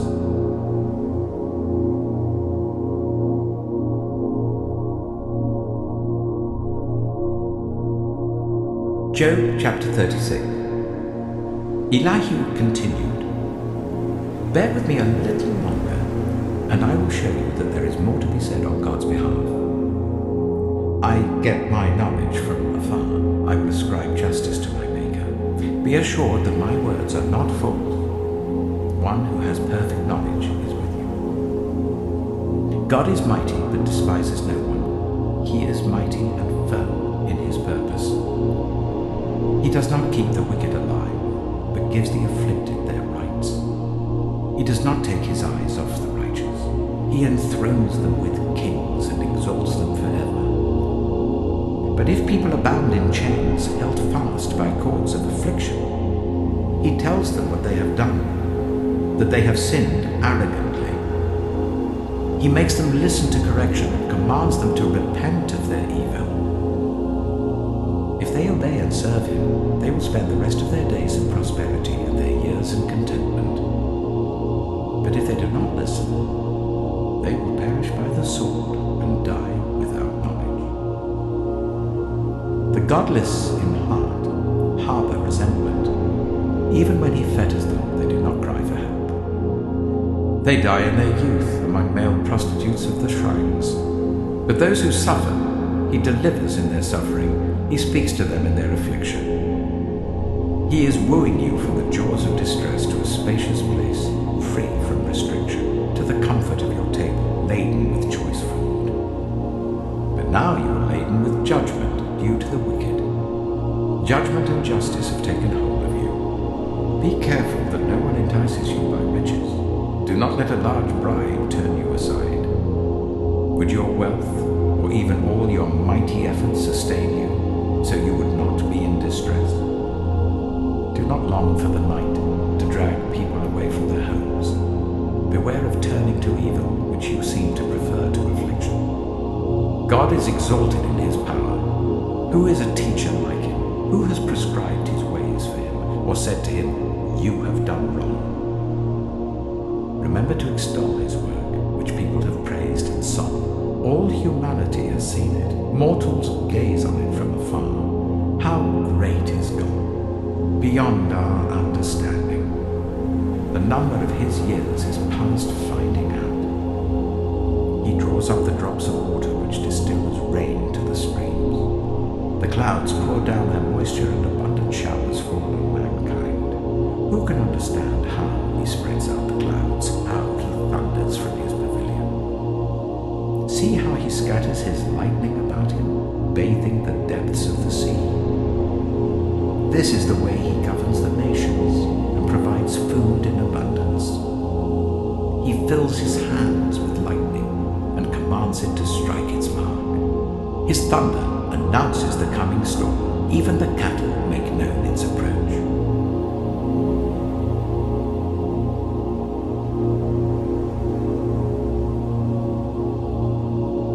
Job chapter 37. At this, my heart pounds and leaps from its place. Listen. Listen to the roar of his voice, to the rumbling that comes from his mouth. He unleashes his lightning beneath the whole heaven and sends it to the ends of the earth. After that comes the sound of his roar. He thunders with his majestic voice. When his voice resounds, he holds nothing back. God's voice thunders in marvelous ways. He does great things beyond our understanding.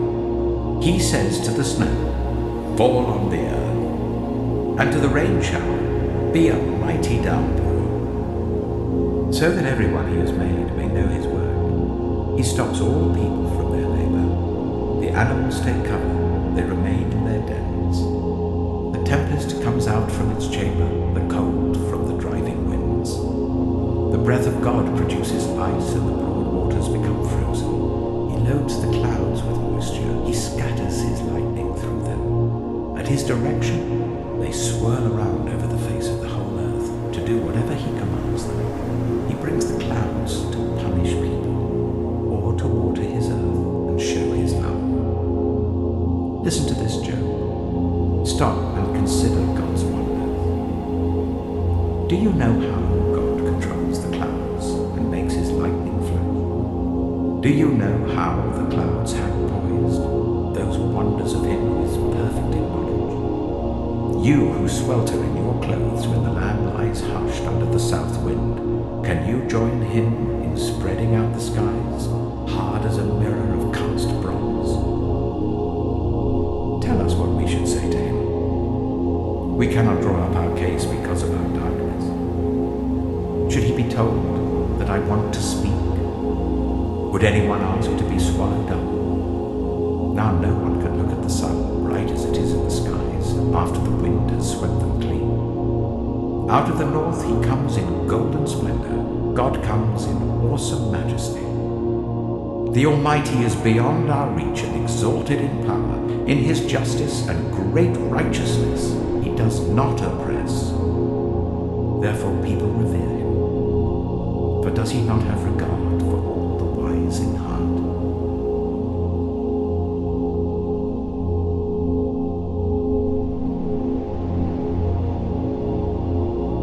Job chapter 38. Then the Lord spoke to Job out of the storm. He said, "Who is this that obscures my plans with words without knowledge? Brace yourself like a man. I will question you, and you shall answer me. Where were you when I laid the earth's foundation? Tell me if you understand. Who marked off its dimensions? Surely you know. Who stretched a measuring line across it? On what were its footings set? Or who laid its cornerstone, while the morning stars sang together and all the angels shouted for joy? Who shut up the sea behind doors when it burst forth from the womb? When I made the clouds its garment and wrapped it in thick darkness? When I fixed limits for it and set its doors and bars in place? When I said, this far you may come and no farther. Here is where your proud waves hold. Have you ever given orders to the morning, or shown the dawn its place, that it might take the earth by the edges and shake the wicked out of it? The earth takes shape like clay under a seal. Its features stand out like those of a garland.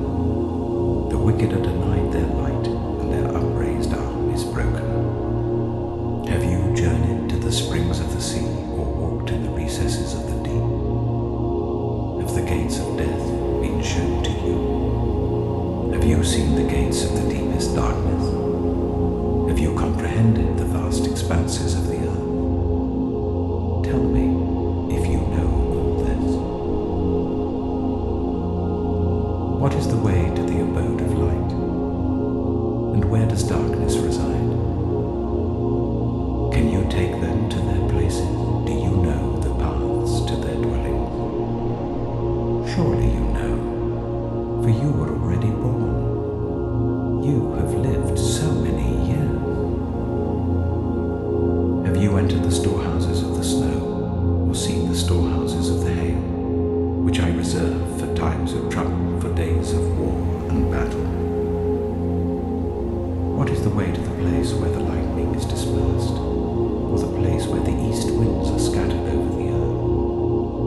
Who cuts a channel for the torrents of rain, and a path for the thunderstorm, to water a land where no one lives, an uninhabited desert, to satisfy a desolate wasteland, and make it sprout with grass? Does the rain have a father? Who fathers the drops of dew? From whose womb comes the ice? Who gives birth to the frost from the heavens, when the waters become hard as stone, when the surface of the deep is frozen? Can you bind the chains of the Pleiades? Can you loosen Orion's belt? Can you bring forth the constellations in their seasons, or lead out the bear with its cubs? Do you know the laws of the heavens? Can you set up God's dominion over the earth? Can you raise your voice to the clouds and cover yourself with a flood of water? Do you send the lightning bolts on their way? Do they report to you, "Here we are"? Who gives the ibis wisdom, or gives the cockerel understanding? Who has the wisdom to count the clouds? Who can tip over the water jars of the heavens when the dust becomes hard and the clods of earth stick together? Do you hunt the prey for the lioness and satisfy the hunger of the lions when they crouch in their dens or lie in wait in a thicket?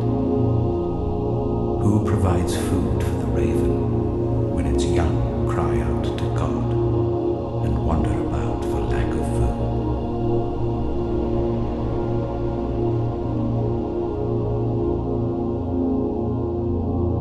Job chapter 39. Do you know when the mountain goats give birth? Do you watch when the doe bears her fawn? Do you count the months till they bear? Do you know the time they give birth? They crouch down and bring forth their young. Their labor pains are ended. Their young thrive and grow strong in the wilds. They leave and do not return. Who let the wild donkey go free? Who untied its ropes? I gave it the wasteland as its home, the salt flats as its habitat. It laughs at the commotion in the town. It does not hear the drivers shout. It ranges the hills for its pasture and searches for any green thing. Will the wild ox consent to serve you? Will it stay by your manger at night? Can you hold it to the furrow with a harness? Will it till the valleys behind you? Will you rely on it for its great strength? Will you leave your heavy work to it? Can you trust it to haul in your grain and bring it to your threshing floor? The wings of the ostrich flap joyfully, though they cannot compare with the wings and feathers of the stork.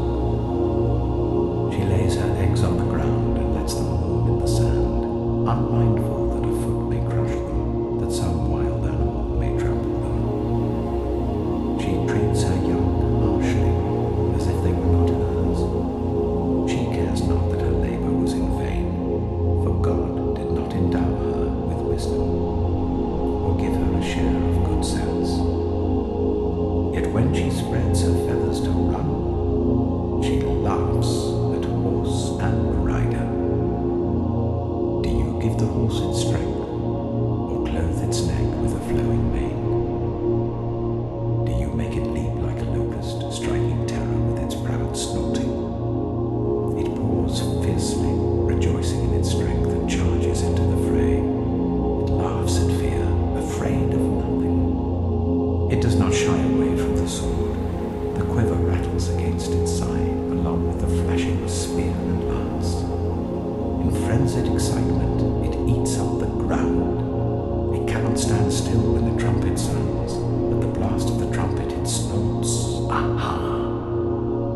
It catches the scent of battle from afar, the shout of commanders and the battle cry. Does the hawk take flight by your wisdom and spread its wings towards the south? Does the eagle soar at your command and build its nest on high? It dwells on a cliff and stays there at night. A rocky crag is its stronghold. From there it looks for food. Its eyes detect it from afar. Its young ones feast on blood, and where the slain are, there it is.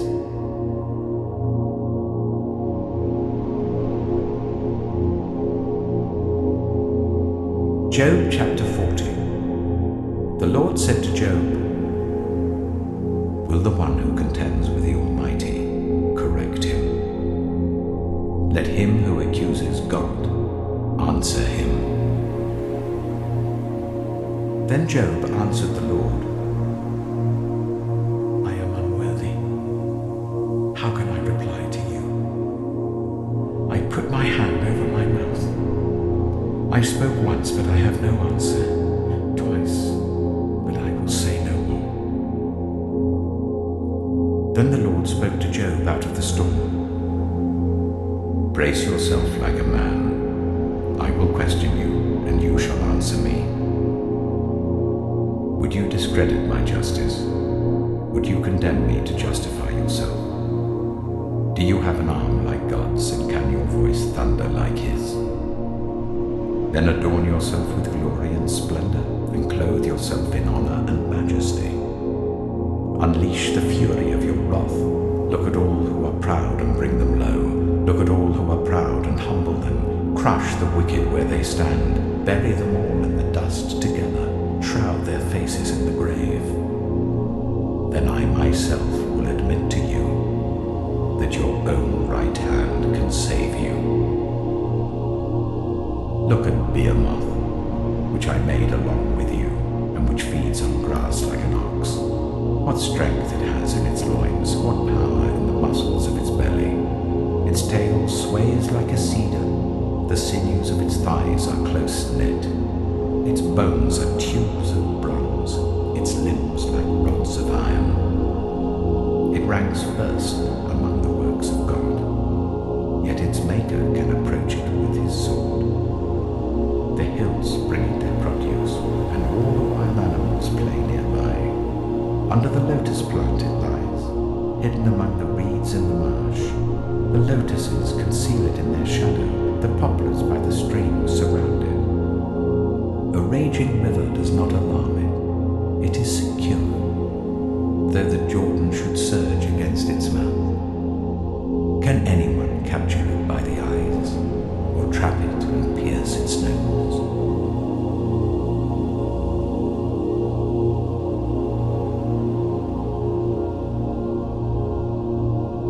Job chapter 41. Can you pull in Leviathan with a fishhook, or tie down its tongue with a rope? Can you put a cord through its nose, or pierce its jaw with a hook?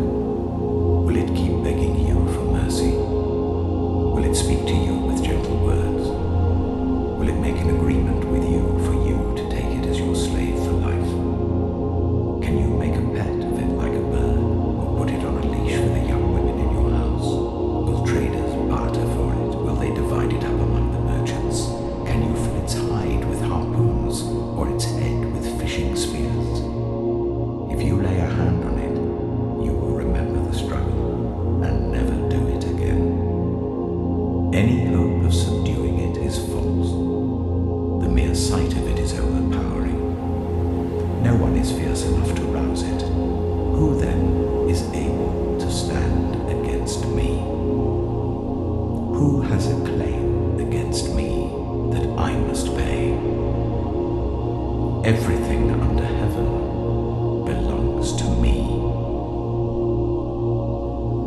not fail to speak of Leviathan's limbs, its strength and its graceful form.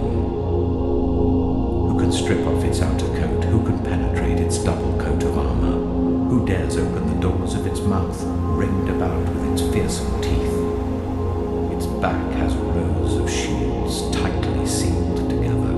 Each is so close to the next that no air can pass between. They are joined fast to one another. They cling together and cannot be parted. Its snorting throws out flashes of light. Its eyes are like the rays of dawn. Flames stream from its mouth. Sparks of fire shoot out. Smoke pours from its nostrils as from a boiling pot over burning reeds. Its breath sets coals ablaze and flames dart from its mouth. Strength resides in its neck. Dismay goes before it.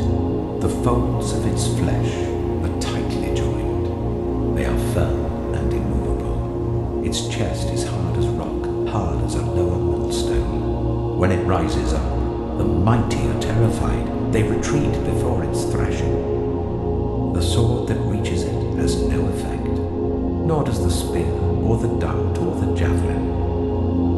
Iron it treats like straw, and bronze like rotten wood. Arrows do not make it flee. Slingstones are like chaff to it. A club seems to it but a piece of straw. It laughs at the rattling of the lance.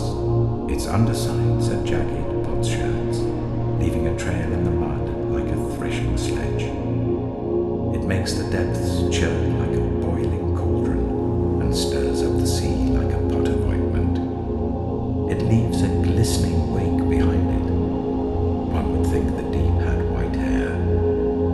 Nothing on earth is its equal, a creature without fear.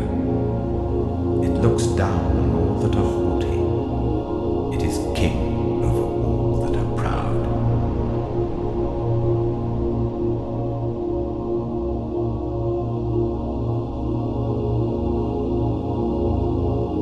Job chapter 42. Then Job replied to the Lord, I know that you can do all things. No purpose of yours can be thwarted. You asked, who is this that obscures my plans without knowledge? Surely I spoke of things I did not understand, things too wonderful for me to know. You said, listen now, and I will speak. I will question you, and you shall answer me. My ears had heard of you, but now my eyes have seen you. Therefore I despise myself and repent in dust and ashes. After the Lord had said these things to Job, he said to Eliphaz the Temanite, I am angry with you and your two friends, because you have not spoken the truth about me as my servant Job has.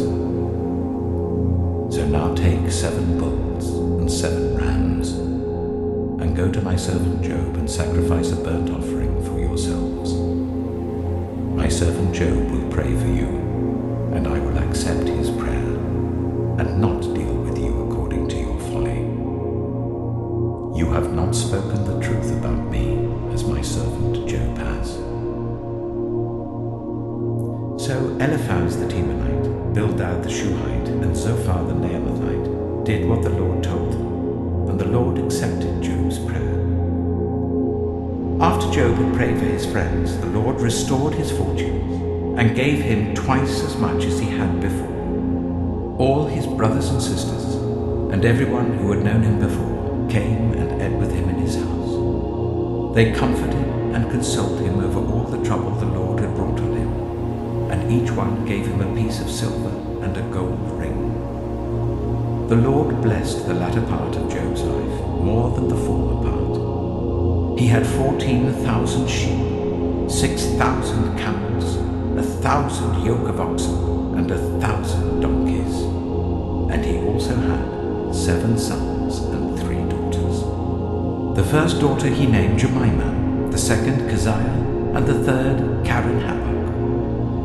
Nowhere in all the land were there found women as beautiful as Job's daughters, and their father granted them an inheritance along with their brothers. After this, Job lived 140 years. He saw his children and their children to the 4th generation. And so Job died, an old man and full of years.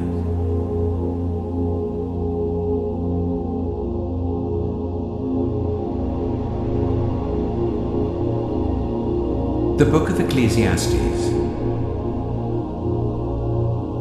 Ecclesiastes, chapter 1. The words of the teacher, son of David, king of Jerusalem. Meaningless, meaningless, says the teacher. Utterly meaningless. Everything is meaningless. What do people gain from all their labors, of which they toil under the sun? Generations come and generations go, but the earth remains forever. The sun rises and the sun sets, and hurries back to where it rises. The wind blows to the south and turns to the north. Round and round it goes, ever returning on its course. All streams flow into the sea, yet the sea is never full. To the place the streams come from, there they return again. All things are wearisome, more than one can say. The eye never has enough of seeing, nor the ear its fill of hearing. What has been will be again. What has been done will be done again. There is nothing new under the sun. Is there anything of which one can say, look, this is something new? It was here already long ago. It was here before our time. No one remembers the former generations, and even those yet to come will not be remembered by those who follow them. I, the teacher, was king over Israel in Jerusalem. I applied my mind to study and to explore by wisdom all that is done under the heavens. What a heavy burden God has laid on mankind. I have seen all the things that are done under the sun. All of them are meaningless, a chasing after the wind.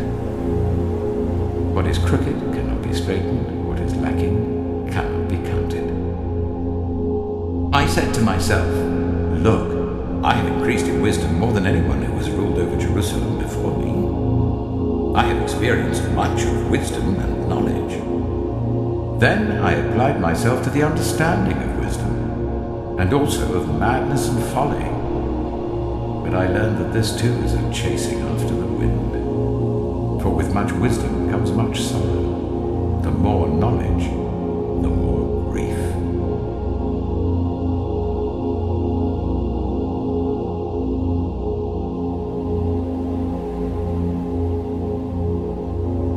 Ecclesiastes chapter 2. I said to myself, come now, I will test you with pleasure to find out what is good. But that also proved to be meaningless. Laughter, I said, is madness, and what does pleasure accomplish? I tried cheering myself with wine and embracing folly, my mind still guiding me with wisdom. I wanted to see what was good for people to do under the heavens during the few days of their lives. I undertook great projects. I built houses for myself and planted vineyards. I made gardens and parks and planted all kinds of fruit trees in them. I made reservoirs to water groves of flourishing trees. I bought male and female slaves and had other slaves who were born in my house. I also owned more herds and flocks than anyone in Jerusalem before me. I amassed silver and gold for myself and the treasure of kings and provinces. I acquired male and female singers and a harem as well, the delights of a man's heart. I became greater by far than anyone in Jerusalem before me. In all this, my wisdom stayed with me. I denied myself nothing my eyes desired. I refused my heart no pleasure. My heart took delight in all my labor, and this was the reward for all my toil. Yet when I surveyed all that my hands had done, and what I had toiled to achieve, everything was meaningless, a chasing after the wind. Nothing was gained under the sun. Then I turned my thoughts to consider wisdom, and also madness and folly. What more can the king's successor do than what has already been done? I saw that wisdom is better than folly, just as light is better than darkness. The wise have eyes in their heads, while the fool walks in the darkness. But I came to realize that the same fate overtakes them both. Then I said to myself, the fate of the fool will overtake me also. What then do I gain by being wise? I said to myself, this too is meaningless. For the wise, like the fool, will not be long remembered. The days have already come when both have been forgotten. Like the fool, the wise too must die. So I hated life, because the work that is done under the sun was grievous to me. All of it is meaningless, a chasing after the wind. I hated all the things I had toiled for under the sun, because I must leave them to the one who comes after me. And who knows whether that person will be wise or foolish?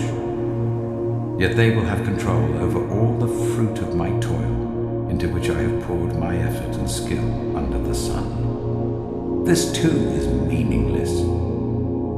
So my heart began to despair over all my toilsome labor under the sun. For a person may labor with wisdom, knowledge, and skill, and then they must leave all they own to another who has not toiled for it. This too is meaningless and a great misfortune.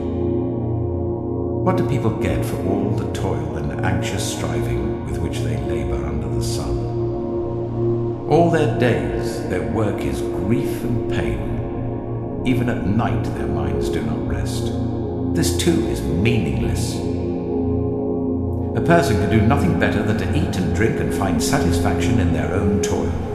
This too, I see, is from the hand of God, for without him, who can eat or find enjoyment? To the person who pleases him, God gives wisdom, knowledge, and happiness, but to the sinner, he gives the task of gathering and storing up wealth to hand it over to the one who pleases God. This too is meaningless, a chasing after the wind.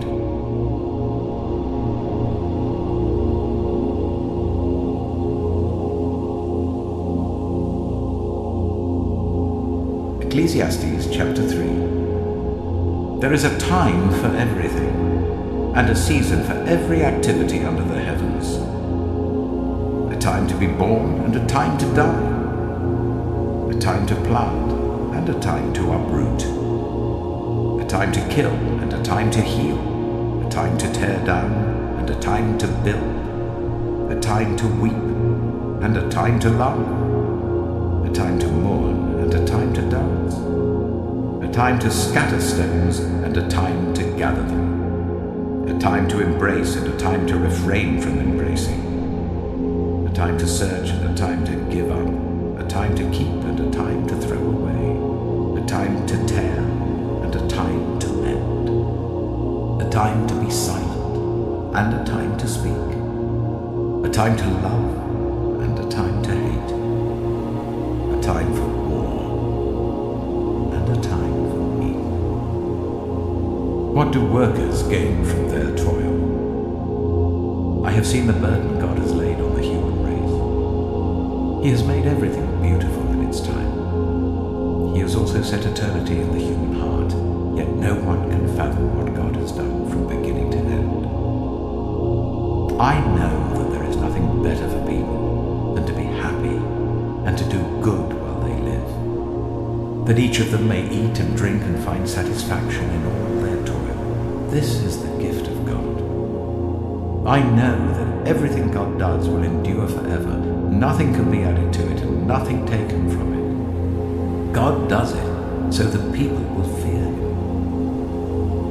Whatever is has already been, and whatever will be has been before, and God will call the past to account.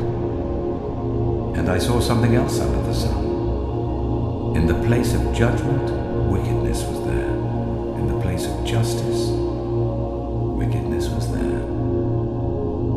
I said to myself, God will bring into judgment both the righteous and the wicked, for there will be a time for every activity, a time to judge every deed.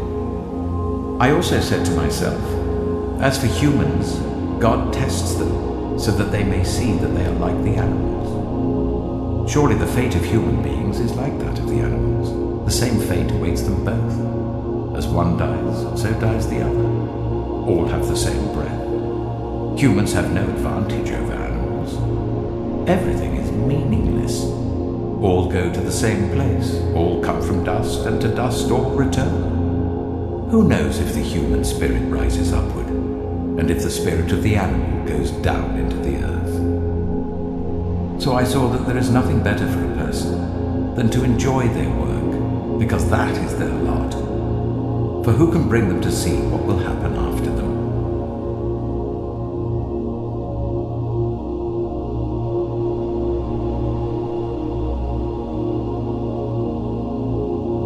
Ecclesiastes chapter 4. Again I looked and saw all the oppression that was taking place under the sun. I saw the tears of the oppressed, and they have no comforter. Power was on the side of their oppressors, and they have no comforter. And I declared that the dead, who had already died, are happier than the living who are still alive. But better than both is the one who has never been born, who has not seen the evil that is done under the sun. And I saw that all toil and achievement spring from one person's envy of another. This too is meaningless, a chasing after the wind. Fools fold their hands and ruin themselves. Better one handful with tranquility than two handfuls with toil and chasing after the wind. Again I saw something meaningless under the sun. There was a man all alone. He had neither son nor brother. There was no end to his toil. Yet his eyes were not content with his wealth. For whom am I toiling, he asked, and why am I depriving myself of enjoyment? This too is meaningless, a miserable business. Two are better than one, because they have a good return for their labor. If either of them falls down, one can help the other up. But pity anyone who falls and has no one to help them up. Also, if two lie down together, they will keep warm. But how can one keep warm alone? Though one may be overpowered, two can defend themselves. A cord of 3 strands is not quickly broken. Better a poor but wise youth than an old but foolish king who no longer knows how to heed a warning. The youth may have come from prison to the kingship, or he may have been born in poverty within his kingdom. I saw that all who lived and walked under the sun followed the youth, the king's successor. There was no end to all the people who were before them, but those who came later were not pleased with the successor. This too is meaningless, a chasing after the wind.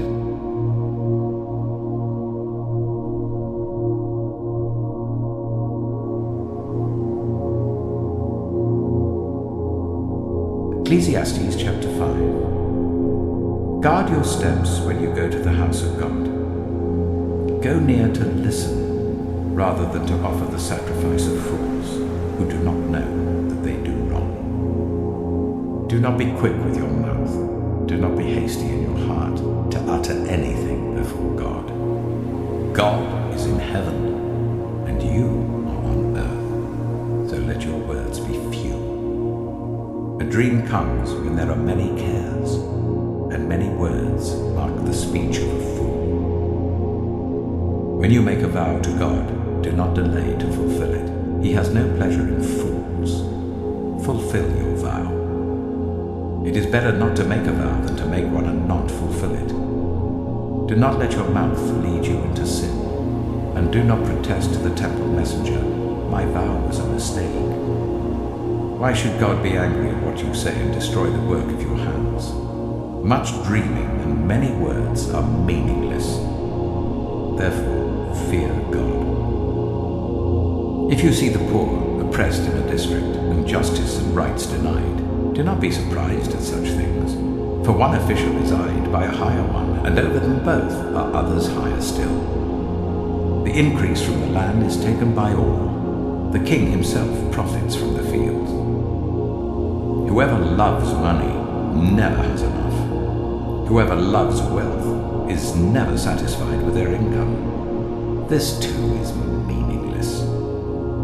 As goods increase, so do those who consume them. And what benefit are they to the owners, except to feast their eyes on them? The sleep of a laborer is sweet, whether they eat little or much. But as for the rich, their abundance permits them no sleep. I have seen a grievous evil under the sun. Wealth hoarded to the harm of its owners, or wealth lost through some misfortune, so that when they have children there is nothing left for them to inherit. Everyone comes naked from their mother's womb, and as everyone comes, so they depart. They take nothing from their toil that they can carry in their hands. This too is a grievous evil. As everyone comes, so they depart. And what do they gain, since they toil for the wind? All their days they eat in darkness with great frustration, affliction, and anger.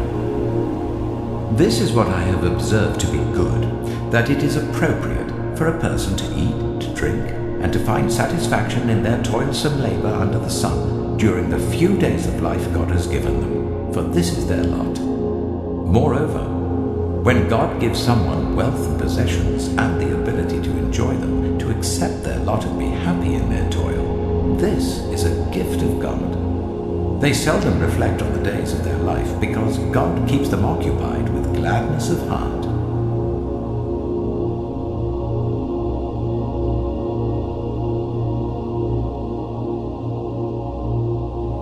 Ecclesiastes chapter 6. I have seen another evil under the sun, and it weighs heavily on mankind.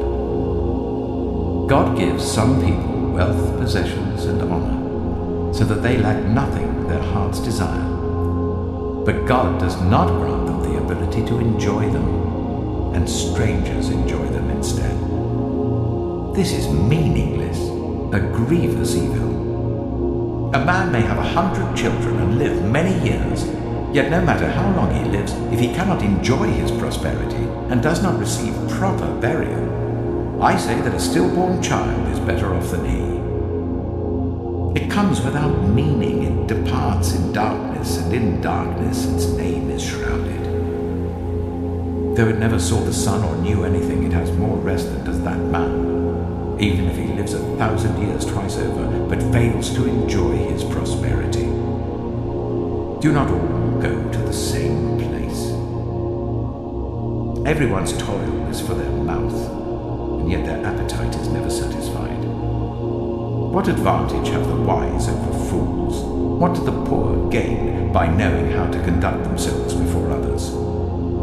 Better what the eye sees than the roving of the appetite. This too is meaningless, a chasing after the wind. Whatever exists has already been named, and what humanity is has been known. No one can contend with someone who is stronger. The more the words, the less the meaning.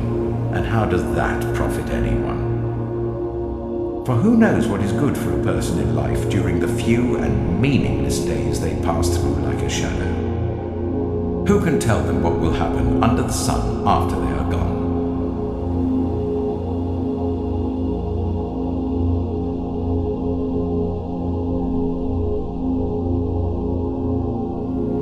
Ecclesiastes chapter 7.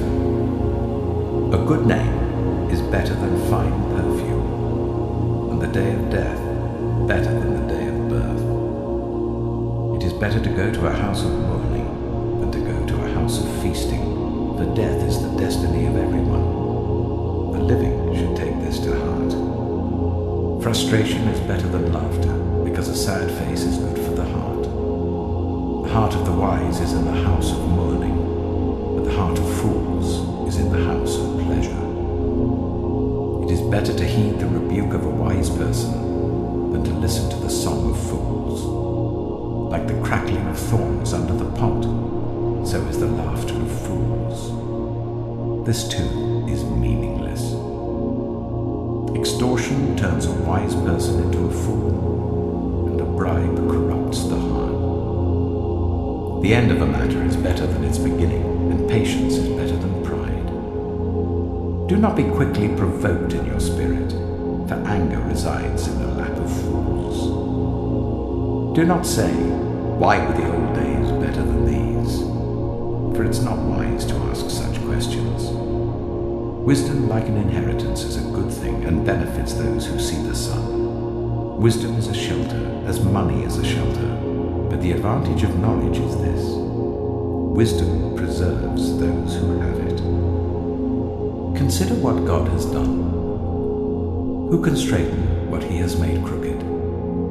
When times are good, be happy, but when times are bad, consider this: God has made the one as well as the other. Therefore no one can discover anything about their future. In this meaningless life of mine, I have seen both of these: the righteous perishing in their righteousness, and the wicked living long in their wickedness. Do not be over-righteous, neither be over-wise. Why destroy yourself? Do not be over-wicked, and do not be a fool. Why die before your time? It is good to grasp the one and not let go of the other. Whoever fears God will avoid all extremes. Wisdom makes one wise person more powerful than 10 rulers in a city. Indeed, there is no one on earth who is righteous, no one who does what is right and never sins. Do not pay attention to every word people say, or you may hear your servant cursing you. For you know in your heart that many times you yourself have cursed others. All this I tested by wisdom, and I said, I am determined to be wise, but this was beyond me.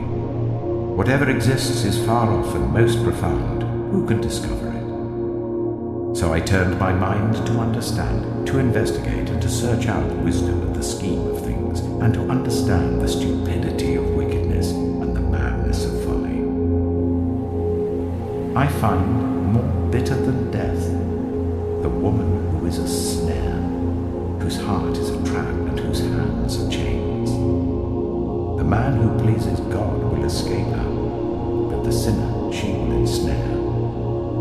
Look, says the teacher, this is what I have discovered.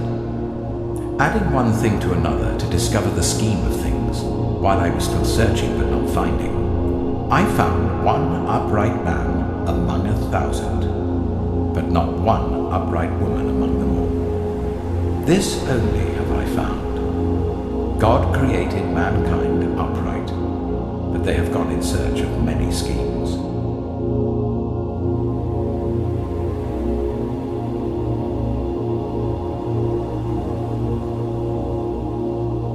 Ecclesiastes chapter 8.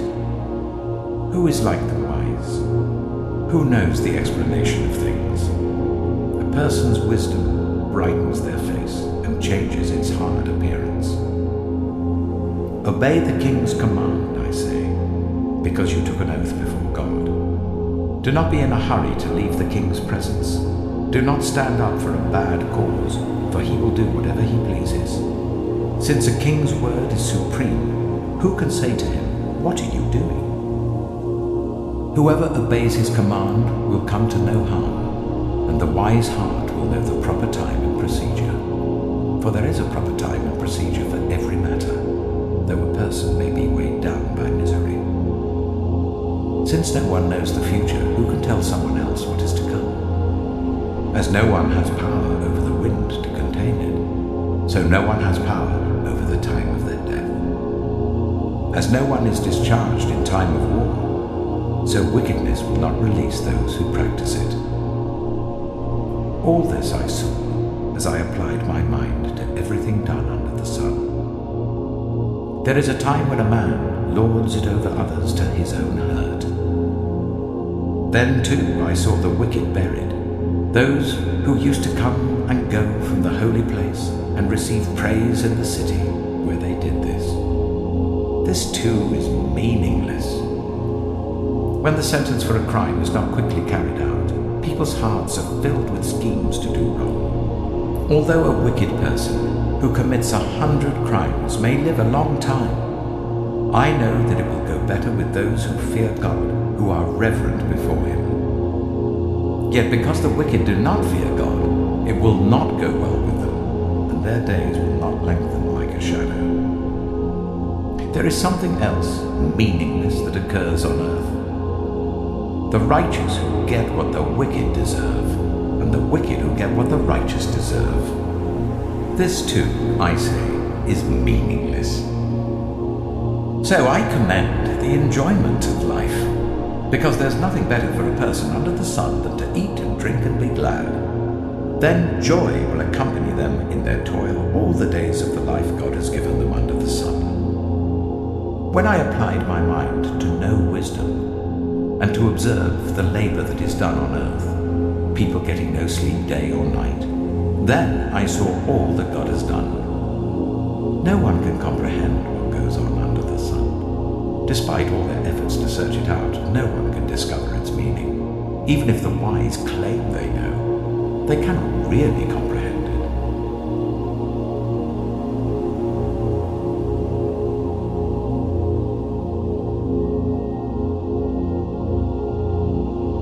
Ecclesiastes chapter 9. So I reflected on all this, and concluded that the righteous and the wise and what they do are in God's hands, but no one knows whether love or hate awaits them. All share a common destiny, the righteous and the wicked, the good and the bad, the clean and the unclean, those who offer sacrifices and those who do not.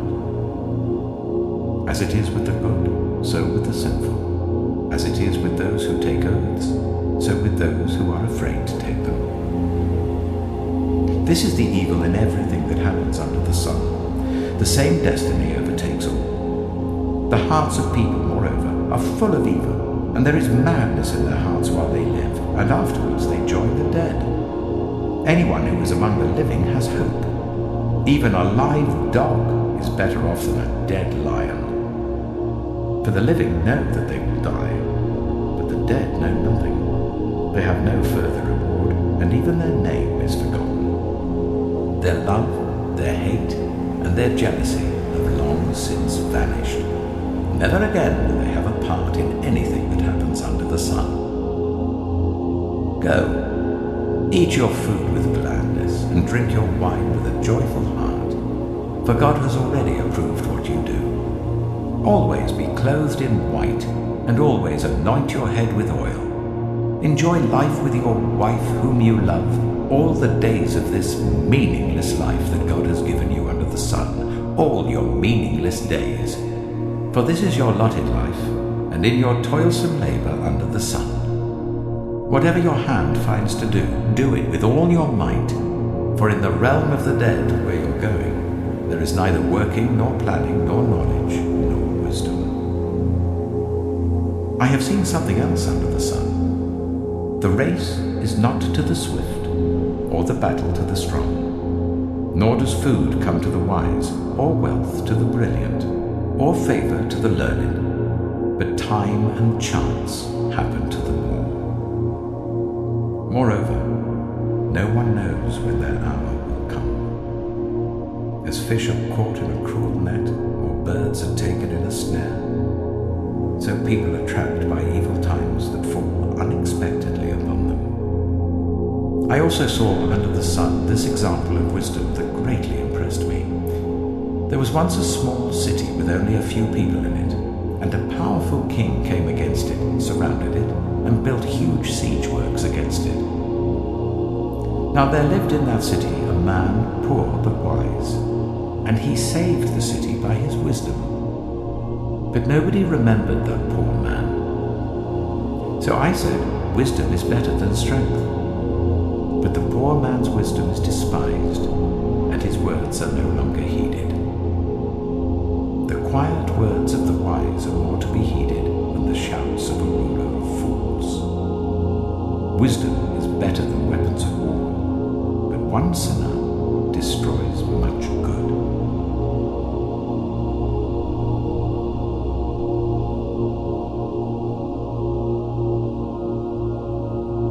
Ecclesiastes chapter 10. As dead flies give perfume a bad smell, so a little folly outweighs wisdom and honor.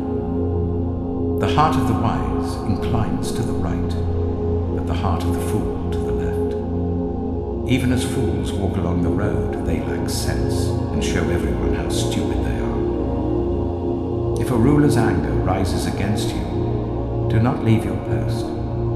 Calmness can lay great offenses to rest. There is an evil I have seen under the sun, the sort of error that arises from a ruler. Fools are put in many high positions, while the rich occupy the low ones.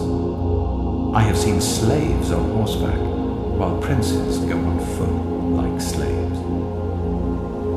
Whoever digs a pit may fall into it. Whoever breaks through a wall may be bitten by a snake. Whoever quarries stones may be injured by them. Whoever splits logs may be endangered by them. If the axe is dull and its edge unsharpened, more strength is needed, but skill will bring success. If a snake bites before it is charmed, the charmer receives no fee. Words from the mouth of the wise are gracious, but fools are consumed by their own lips. At the beginning their words are folly, at the end they are wicked madness, and fools multiply words. No one knows what is coming. Who can tell someone else what will happen after them? The toil of fools wearies them. They do not know the way to town. Woe to the land whose king was a servant and whose princes feast in the morning. Blessed is the land whose king is of noble birth and whose princes eat at a proper time, for strength and not for drunkenness. Through laziness the rafters sag. Because of idle hands the house leaks. A feast is made for laughter, wine makes life merry, and money is the answer for everything. Do not revile the king even in your thoughts, or curse the rich in your bedroom, because a bird in the sky may carry your words, and a bird on the wing may report what you say.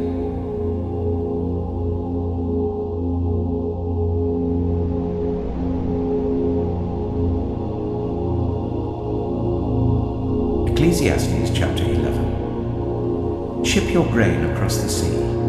After many days you may receive a return. Invest in 7 ventures, yes, in 8.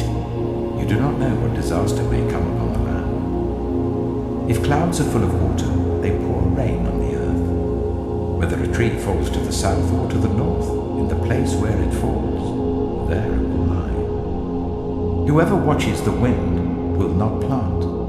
Whoever looks at the clouds will not reap. As you do not know the path of the wind or how the body is formed in a mother's womb, so you cannot understand the work of God, the maker of all things. Sow your seed in the morning, and at evening let your hands not be idle. For you do not know which will succeed, whether this or that, or whether both will do equally well.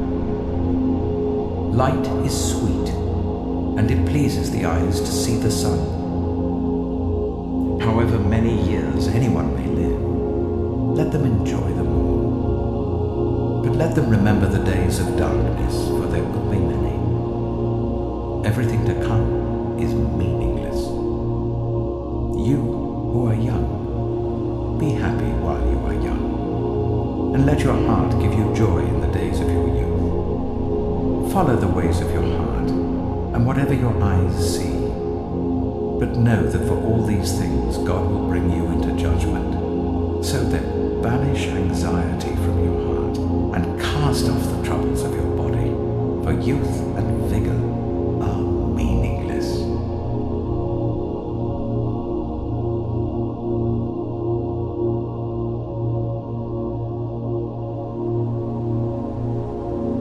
Ecclesiastes chapter 12. Remember your Creator in the days of your youth, before the days of trouble come, and the years approach when you will say, I find no pleasure in them. Before the sun and the light and the moon and the stars grow dark, and the clouds return after the rain, when the keepers of the house tremble and the strong men stoop, when the grinders cease because they are few, and those looking through the windows grow dim, when the doors to the street are closed and the sound of grinding fades, when people rise up at the sound of birds but all their songs grow faint, when people are afraid of heights and of dangers in the streets, when the almond tree blossoms and the grasshopper drags itself along and desire no longer is stirred.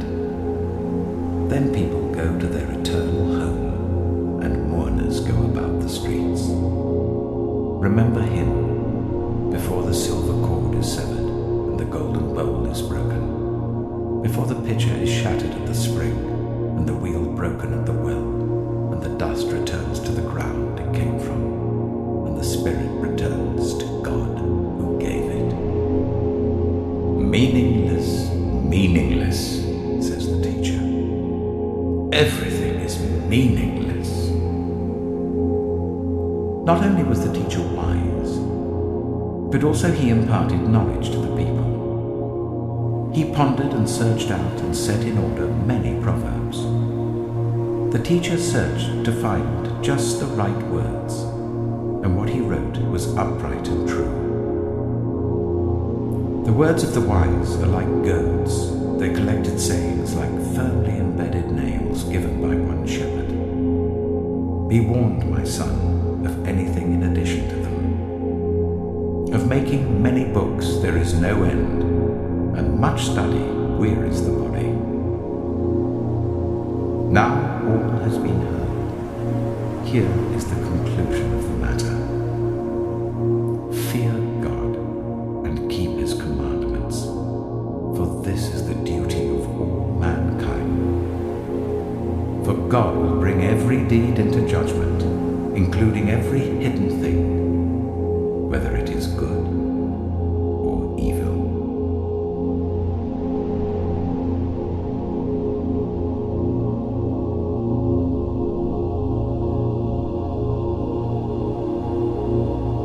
The Book of Lamentations. Lamentations, chapter 1. How deserted lies the city, once so full of people. How like a widow is she, who once was great among the nations. She who was queen among the provinces has now become a slave. Bitterly she weeps at night, tears are on her cheeks. Among all her lovers there is no one to comfort her. All her friends have betrayed her. They have become her enemies. After affliction and harsh labor, Judah has gone into exile. She dwells among the nations. She finds no resting place. All who pursue her have overtaken her in the midst of her distress. The roads to Zion mourn, for no one comes to her appointed festivals. All her gateways are desolate, her priests groan, her young women grieve, and she is in bitter anguish. Her foes have become her masters, her enemies are at ease. The Lord has brought her grief because of her many sins. Her children have gone into exile, captive before the foe. All the splendor has departed from daughter Zion. Her princes are like deer that find no pasture. In weakness they have fled before the pursuer. In the days of her affliction and wandering, Jerusalem remembers all the treasures that were hers in days of old. When her people fell into enemy hands, there was no one to help her. Her enemies looked at her and laughed at her destruction. Jerusalem has sinned greatly, and so has become unclean. All who honored her despise her, for they have all seen her naked. She herself groans and turns away. Her filthiness clung to her skirts. She did not consider her future. Her fall was astounding. There was none to comfort her. Look, Lord, on my affliction, for the enemy has triumphed. The enemy laid hands on all her treasures. She saw pagan nations enter her sanctuary, those you had forbidden to enter your assembly. All her people groan as they search for bread. They barter their treasures for food to keep themselves alive. Look, Lord, and consider, for I am despised. Is it nothing to you, all who pass by? Look around and see. Is any suffering like my suffering that was inflicted on me?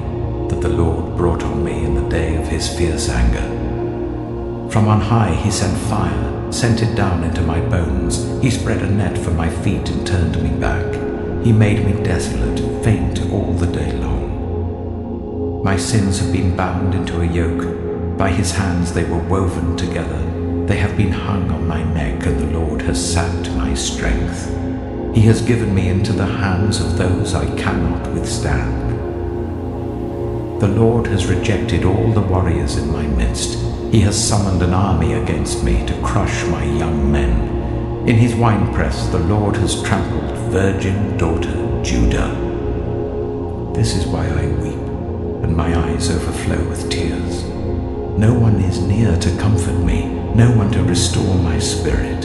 My children are destitute because the enemy has prevailed. Zion stretches out her hands, but there is no one to comfort her. The Lord has decreed for Jacob that his neighbors become his foes. Jerusalem has become an unclean thing among them. The Lord is righteous, yet I rebelled against his command. Listen, all you peoples, look on my suffering. My young men and young women have gone into exile. I called to my allies, but they betrayed me.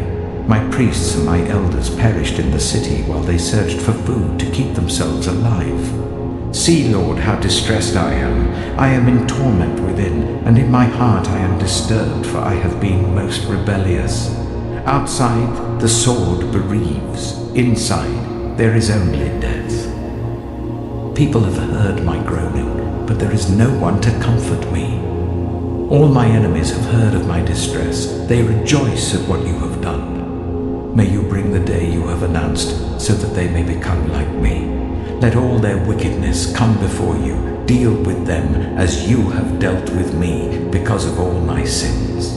My groans are many, and my heart is faint. Lamentations chapter 2. How the Lord has covered daughter Zion with the cloud of his anger. He has hurled down the splendor of Israel from heaven to earth. He has not remembered his footstool in the day of his anger. Without pity the Lord has swallowed up all the dwellings of Jacob. In his wrath he has torn down the strongholds of daughter Judah.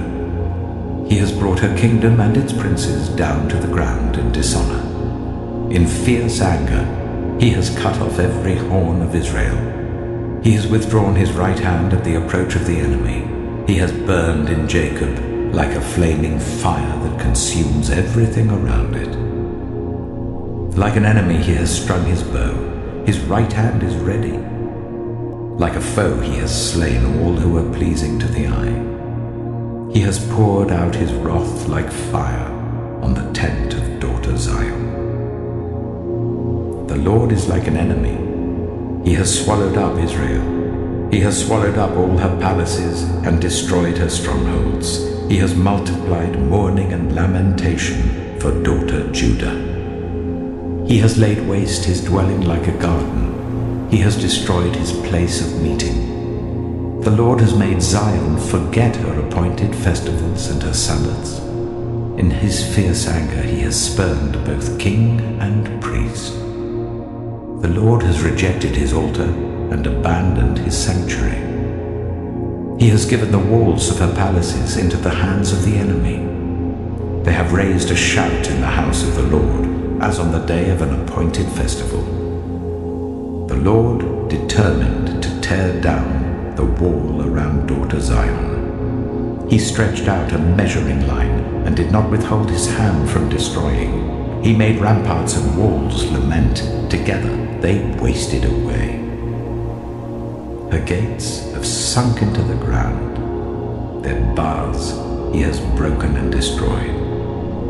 Her king and her princes are exiled among the nations. The law is no more, and her prophets no longer find visions from the Lord.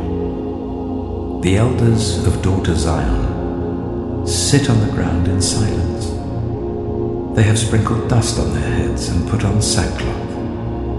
The young women of Jerusalem have bowed their heads to the ground. My eyes fail from weeping. I am in torment within. My heart is poured out on the ground because my people are destroyed, because children and infants faint in the streets of the city. They say to their mothers, "Where is bread and wine?" as they faint like the wounded in the streets of the city as their lives ebb away in their mother's arms. What can I say for you? With what can I compare you, daughter Jerusalem? To what can I liken you that I may comfort you, virgin daughter Zion? Your wound is as deep as the sea. Who can heal you? The visions of your prophets were false and worthless. They did not expose your sin to ward off your captivity.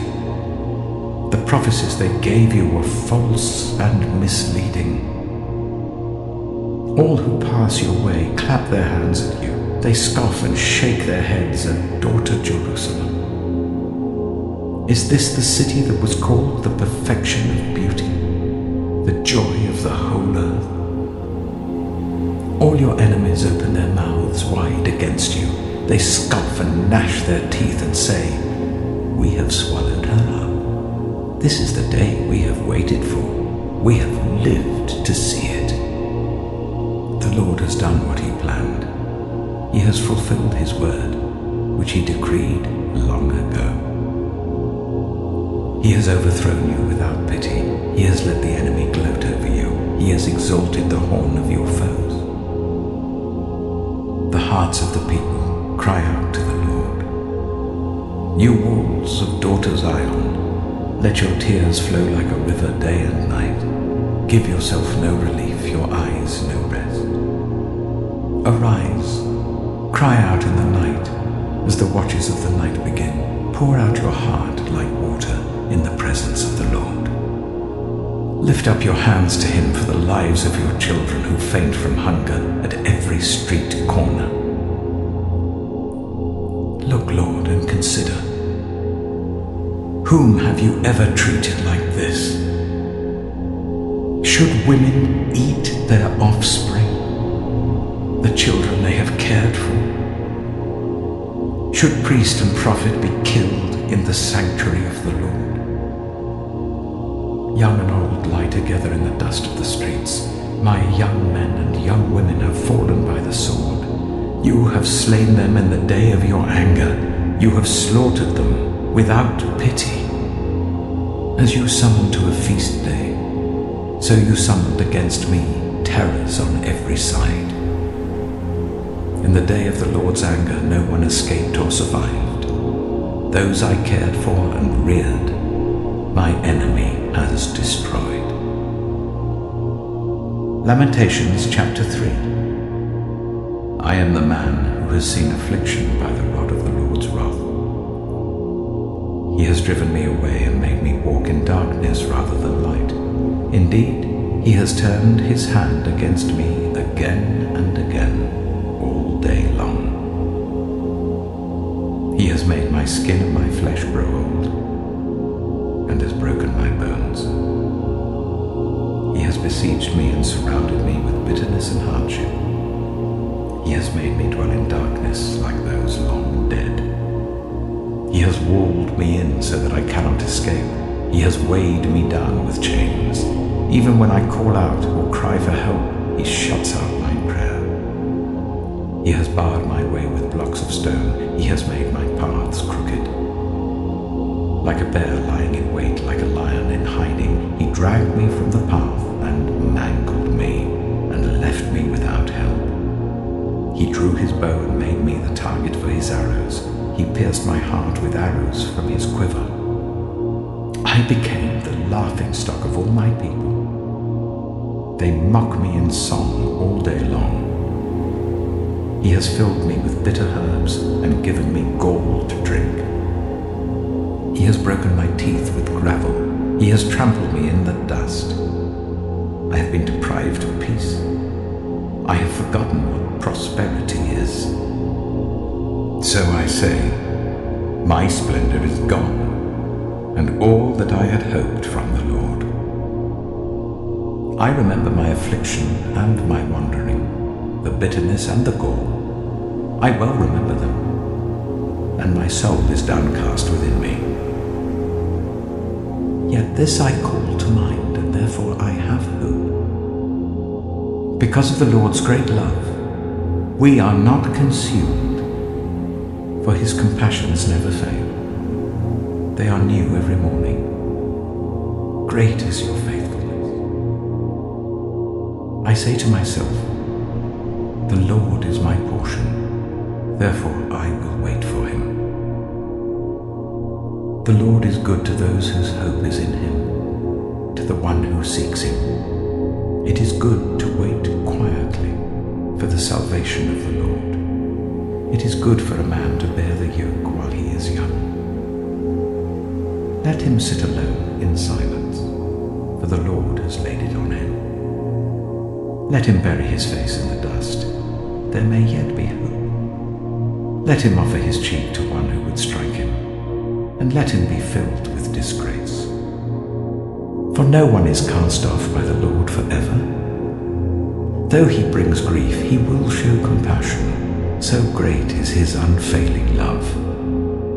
For he does not willingly bring affliction or grief to anyone.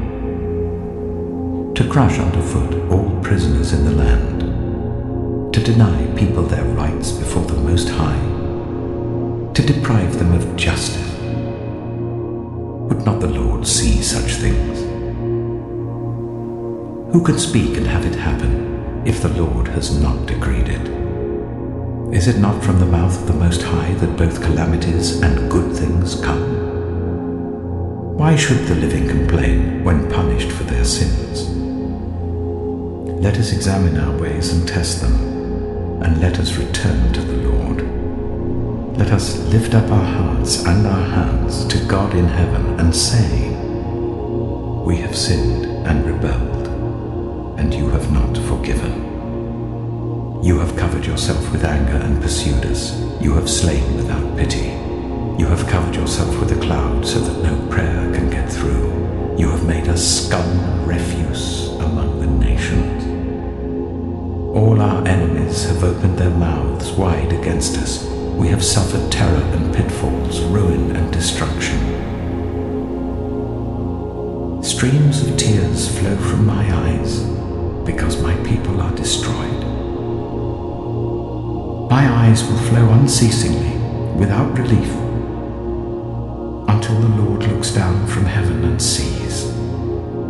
What I see brings grief to my soul, because of all the women of my city.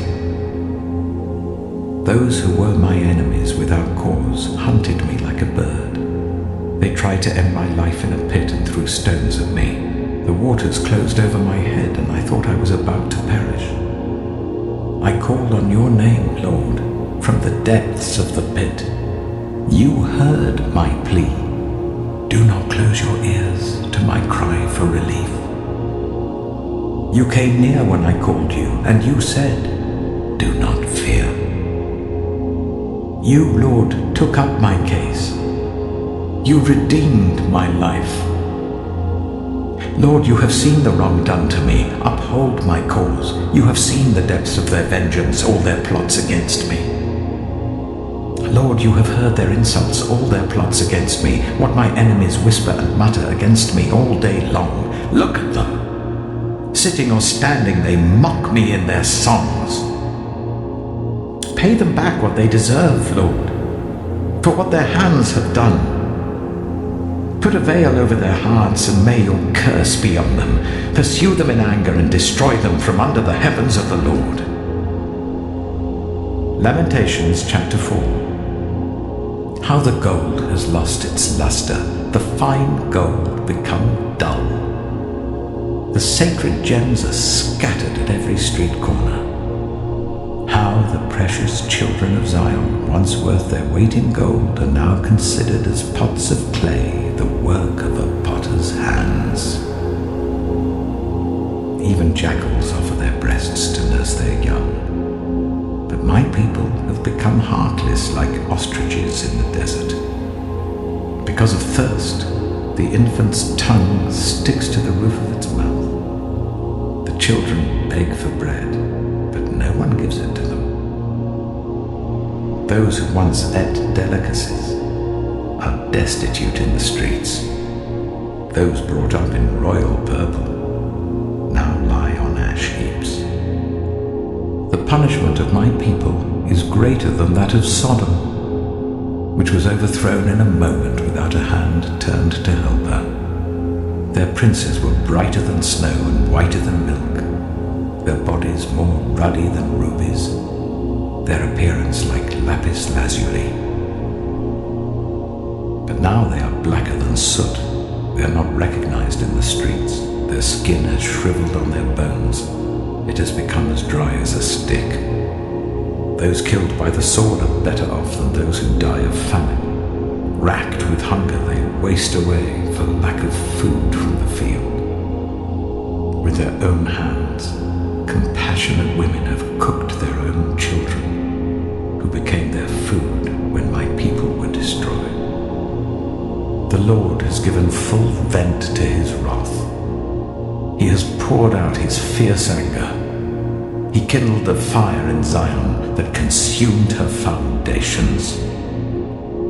The kings of the earth did not believe, nor did any of the peoples of the world, that enemies and foes could enter the gates of Jerusalem.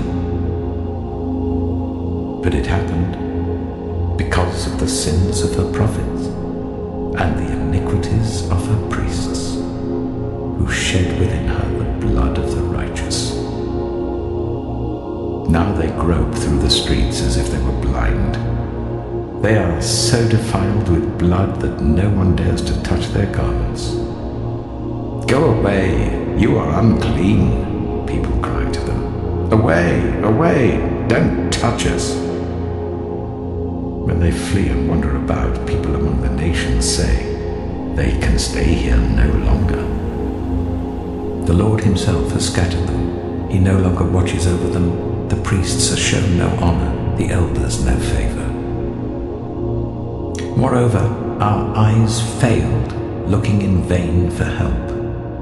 From our towers we watched for a nation that could not save us. People stalked us at every step, so we could not walk in our streets. Our end was near, our days were numbered, for our end had come. Our pursuers were swifter than eagles in the sky. They chased us over the mountains and lay in wait for us in the desert.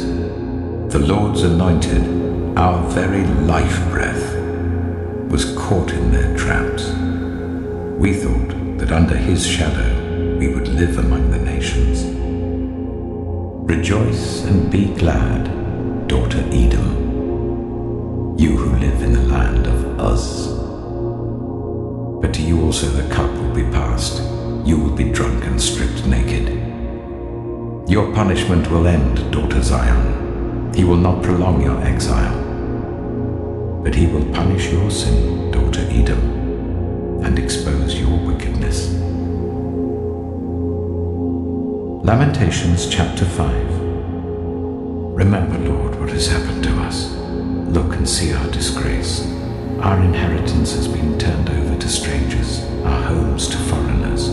We have become fatherless, our mothers are widows. We must buy the water we drink. Our wood can be had only at a price. Those who pursue us are at our heels. We are weary and find no rest. We submitted to Egypt and Assyria to get enough bread. Our ancestors sinned and are no more, and we bear their punishment. Slaves rule over us, and there is no one to free us from their hands. We get our bread at the risk of our lives because of the sword in the desert. Our skin is hot as an oven, feverish from hunger. Women have been violated in Zion, and virgins in the towns of Judah. Princes have been hung up by their hands. Elders are shown no respect. Young men toil at the millstones. Boys stagger under loads of wood. The elders are gone from the city gate. The young men have stopped their music. Joy is gone from our hearts, our dancing has turned to mourning. The crown has fallen from our head. Woe to us, for we have sinned. Because of this our hearts are faint. Because of these things our eyes grow dim for Mount Zion, which lies desolate, with jackals prowling over it. You, Lord, reign forever. Your throne endures from generation to generation. Why do you always forget us? Why do you forsake us so long? Restore us to yourself, Lord, that we may return. Renew our days as of old, unless you have utterly rejected us and are angry with us beyond measure.